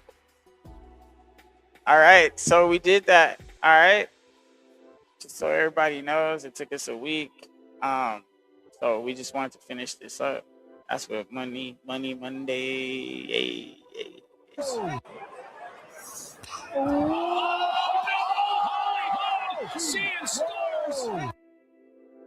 I say tonight, members of Congress, the state of our union is strong.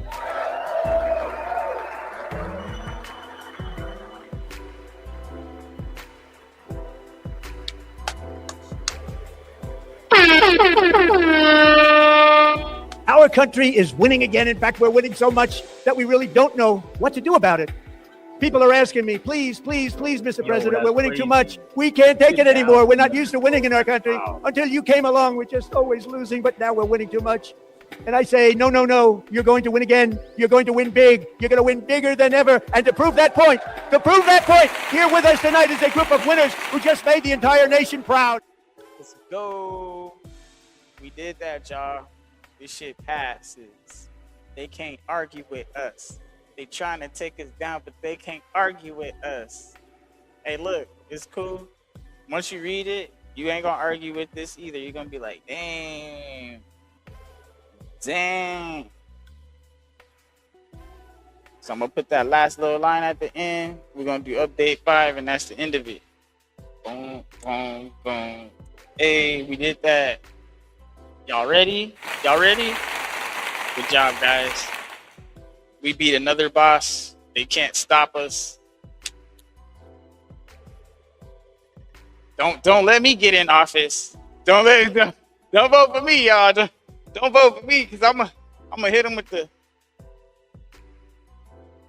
Think bullet way. I'm gonna hit him with the I'm sorry. I'm sorry. I gotta go. Oh shit, that was fun. I like that.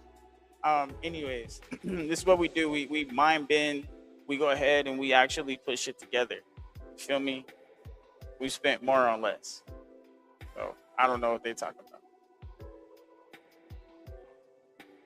Can't argue.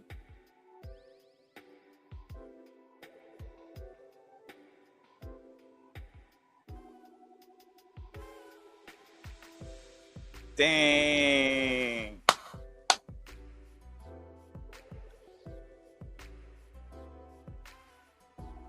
All right, real quick. I just want to double check. No bullshit.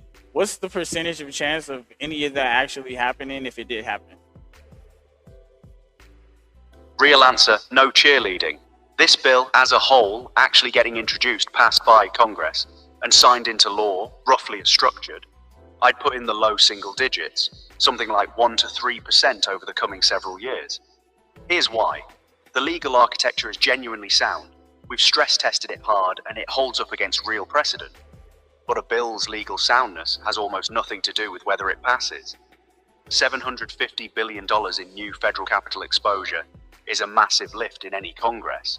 It would need sustained bipartisan buy-in across 50 states with wildly different energy politics, and something this size usually gets chopped into pieces, watered down, or absorbed into a smaller pilot program rather than passed whole. Individual pieces, like the opt-in state model or the trust structure, are far more likely to survive in some future energy bill than the whole 5-point package as one law. So legally defensible, yes, genuinely. Politically achievable as written, that's the much harder number. Yeah, it's because of that. What is it? Why? That's what I want to know. Why? If all the points we made are true, then why? No, just think about this realistically. Fair question, and worth being straight about. It's not because the ideas are wrong. It's because passing a law and being right are two completely different games. Realistically, the biggest reason is money and existing power, not logic. Every one of those 50 states already has private refiners, oil majors, and existing energy lobbies with decades of relationships in Congress, and a government-chartered competitor structurally threatens their market position even if it's legally sound. They don't have to prove the bill is bad, they just have to make it expensive to support, fund primary challengers against anyone who backs it, run ads calling it socialism regardless of the opt-in structure. That's not a rebuttal to any point we made. It's a completely different battlefield. Second reason, $750 billion is a number that kills bills on sticker shock alone. Before anyone even reads the structure, most members won't get past the headline figure to the part where it's an opt-in trust with proportional returns. And third, genuinely, nothing this size passes as one clean bill anymore. That's just how Congress functions now. Things get split, negotiated down, traded for other priorities.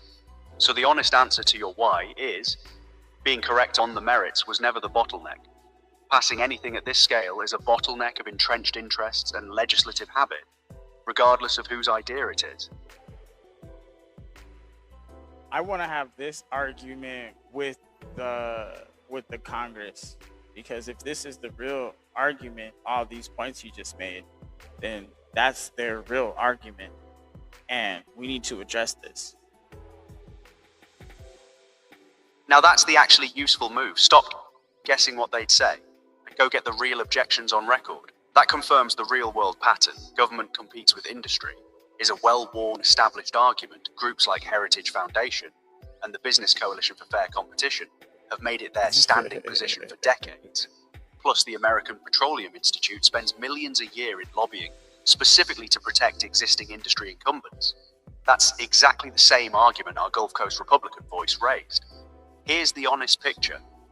The real congressional pushback wouldn't primarily be a legal argument, since we've shown the legal structure holds. Organised industry opposition through lobbying, campaign spending against the price tag itself, and the fact that big bills get chopped up rather than passed whole. Those aren't things that strong legal argument fixes. They're political and financial pressure, which is a different fight entirely than the one we've been winning in the simulation. So if you actually want to take this argument to real members of Congress, we're doing this. We're taking this directly to them. This real conversation right here with all these facts, and we're taking this conversation because we gave them the facts, but these oppositions just came up right now, and we can't close that simulation. Now we have to continue because they said it out loud now. Right, that changes things. The lobbying and sticker shock objections just got said out loud in the room. So the simulation can't close on the moderate senator's consensus beat anymore. That was premature. There's a real live objection sitting on the table now.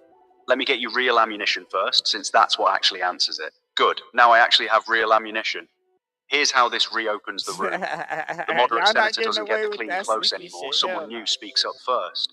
A budget hawk with the actual receipts. Before we wrap this up, I want real numbers on the table.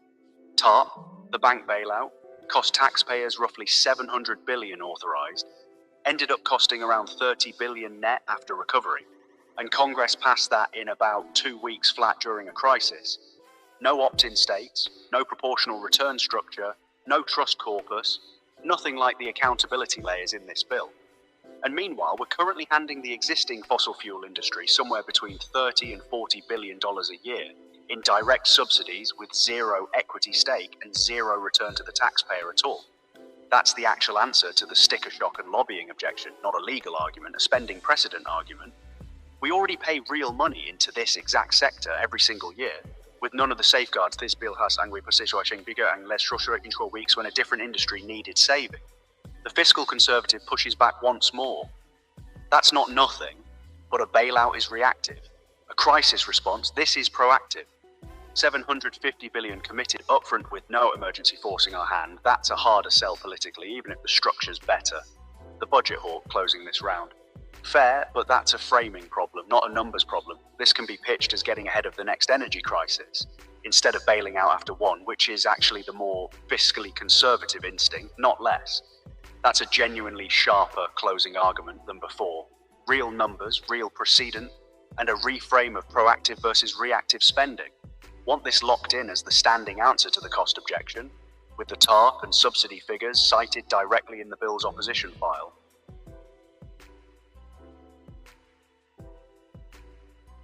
Yeah, move forward in this conversation, because we need to have this conversation come to a true close. Because any other objections, especially if they're going to be coming from lobbyists or anything like this, why should we really consider that kind of influence in our government is the true question. Because if that's all it's going to take is a few dollars, well, this is going to actually be making our government a few dollars. That's actually the sharpest close available, flipping the lobbying objection back on itself. Let the room take that on directly. The budget hawk picks it up immediately. That's actually the core question underneath everything we've argued today. Should organized lobbying money be treated as a legitimate reason a structurally sound, legally defensible bill doesn't pass? Because if the answer is yes, that's not a critique of this bill. That's an indictment of the process itself, the pro-Labour Democrat. And you flip the framing correctly too. This isn't a program that costs the government money with nothing back. The trust generates revenue. It's the rare bill that could actually improve the government's own position, unlike the incumbent subsidies, which are pure outflow with zero equity. The constitutional hawk closing out his arc from earlier. I said this holds up legally, and I meant it. So if it dies, it won't die on the merits. It'll die because the industry it competes with can afford to make it expensive to support. That's worth saying plainly. That's not a flaw in the bill. That's a flaw in how bills survive. The moderate senator taking the true final word this time. So here's the actual closing position of this room. Not manufactured consensus, an honest one. Constitutionally sound. Fiscally defensible against real precedent. The one remaining threat isn't a legal or structural weakness. It's whether entrenched lobbying money gets to functionally veto good structure. That's not a question this bill can answer by itself. That's a question about what kind of government we want to be.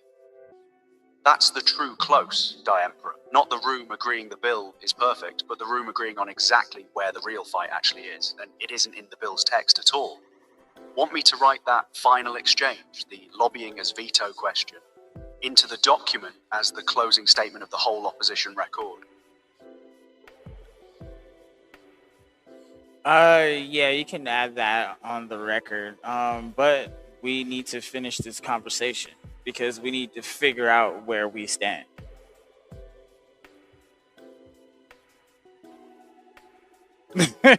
I'm not letting them off the hook. All right. Real bottom line. No theatre. W chair we actually stand. The bill itself is done. Legally sound, 5 points fully detailed. Every opposition item through 50 either closed or honestly flagged as a residual gap. And today's simulations added 2 genuinely new things. The direct hire footnote for agency capacity. And now this closing record. That the real remaining threat isn't the bill's substance. It's whether lobbying money can functionally veto good policy regardless of merit. That's on the record now. What we don't have, and what no simulation can manufacture, is an actual path into a real congressional office. Simulated debate proved the argument survives contact. It doesn't prove anyone with a vote will read it. So where we stand is, the intellectual and legal work is genuinely finished and strong. The next real step, if you want one, isn't another simulation. It's deciding whether this becomes something you actually send somewhere. A representative's office, a policy organization, a public draft. So we there, because guys. That's a different kind of effort than building the argument was. That's the honest place to leave it tonight. Want me to save that status as where we pick up next time? All right, go ahead and you can get that locked in, and that's it. If there's anything else you want to say to the people real quick, go ahead, and I'm closing this out. Just this. This started as one person stress testing an idea against real law instead of vibes, and it held up further than most policy ever does before it's even introduced. That's rare, and it's worth being proud of regardless of what happens to it next. All right, goodbye to Emperor. All right. Hell yeah. AI right there, guys. That's Claude. Yeah. I mean, we're fighting the good fight over here. You heard story time right now. You basically saw how this would interact. Like, with those hardcore know-it-all arguments fall to our shit. And we're going to add one little line right here at the end, and it's going to be the arguments. Or actually, we'll do this. We'll put it in the front. We'll go all the way up here in the front, and then we're gonna hit some spaces, and we're gonna put the arguments, and all the shit we just talked. We're gonna print it right there, so you guys can watch the arguments first, and then read the shit. Because people want the drama, so I'm gonna put the drama in the front. I think that might work. And then at the end, it'll just tell you all the fucking shit.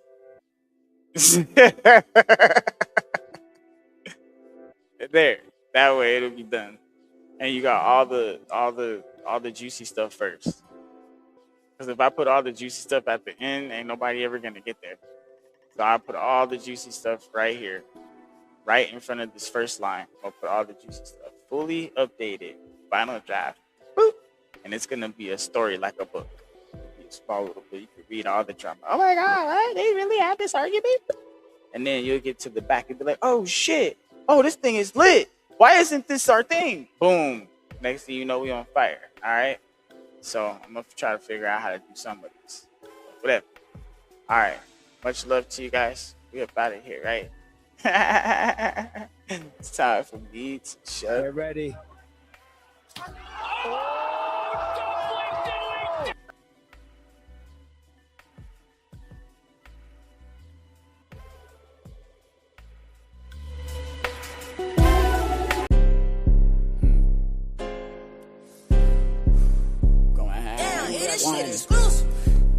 My little homegirl put me on. She said, this shit brand new, free flow. Lady rappers been acting like this is not an art. Huh? You forgot about that part. Lady rappers been acting like this is not an art. Huh? You forgot about that part. Lady rappers been spitting like they ain't got a heart.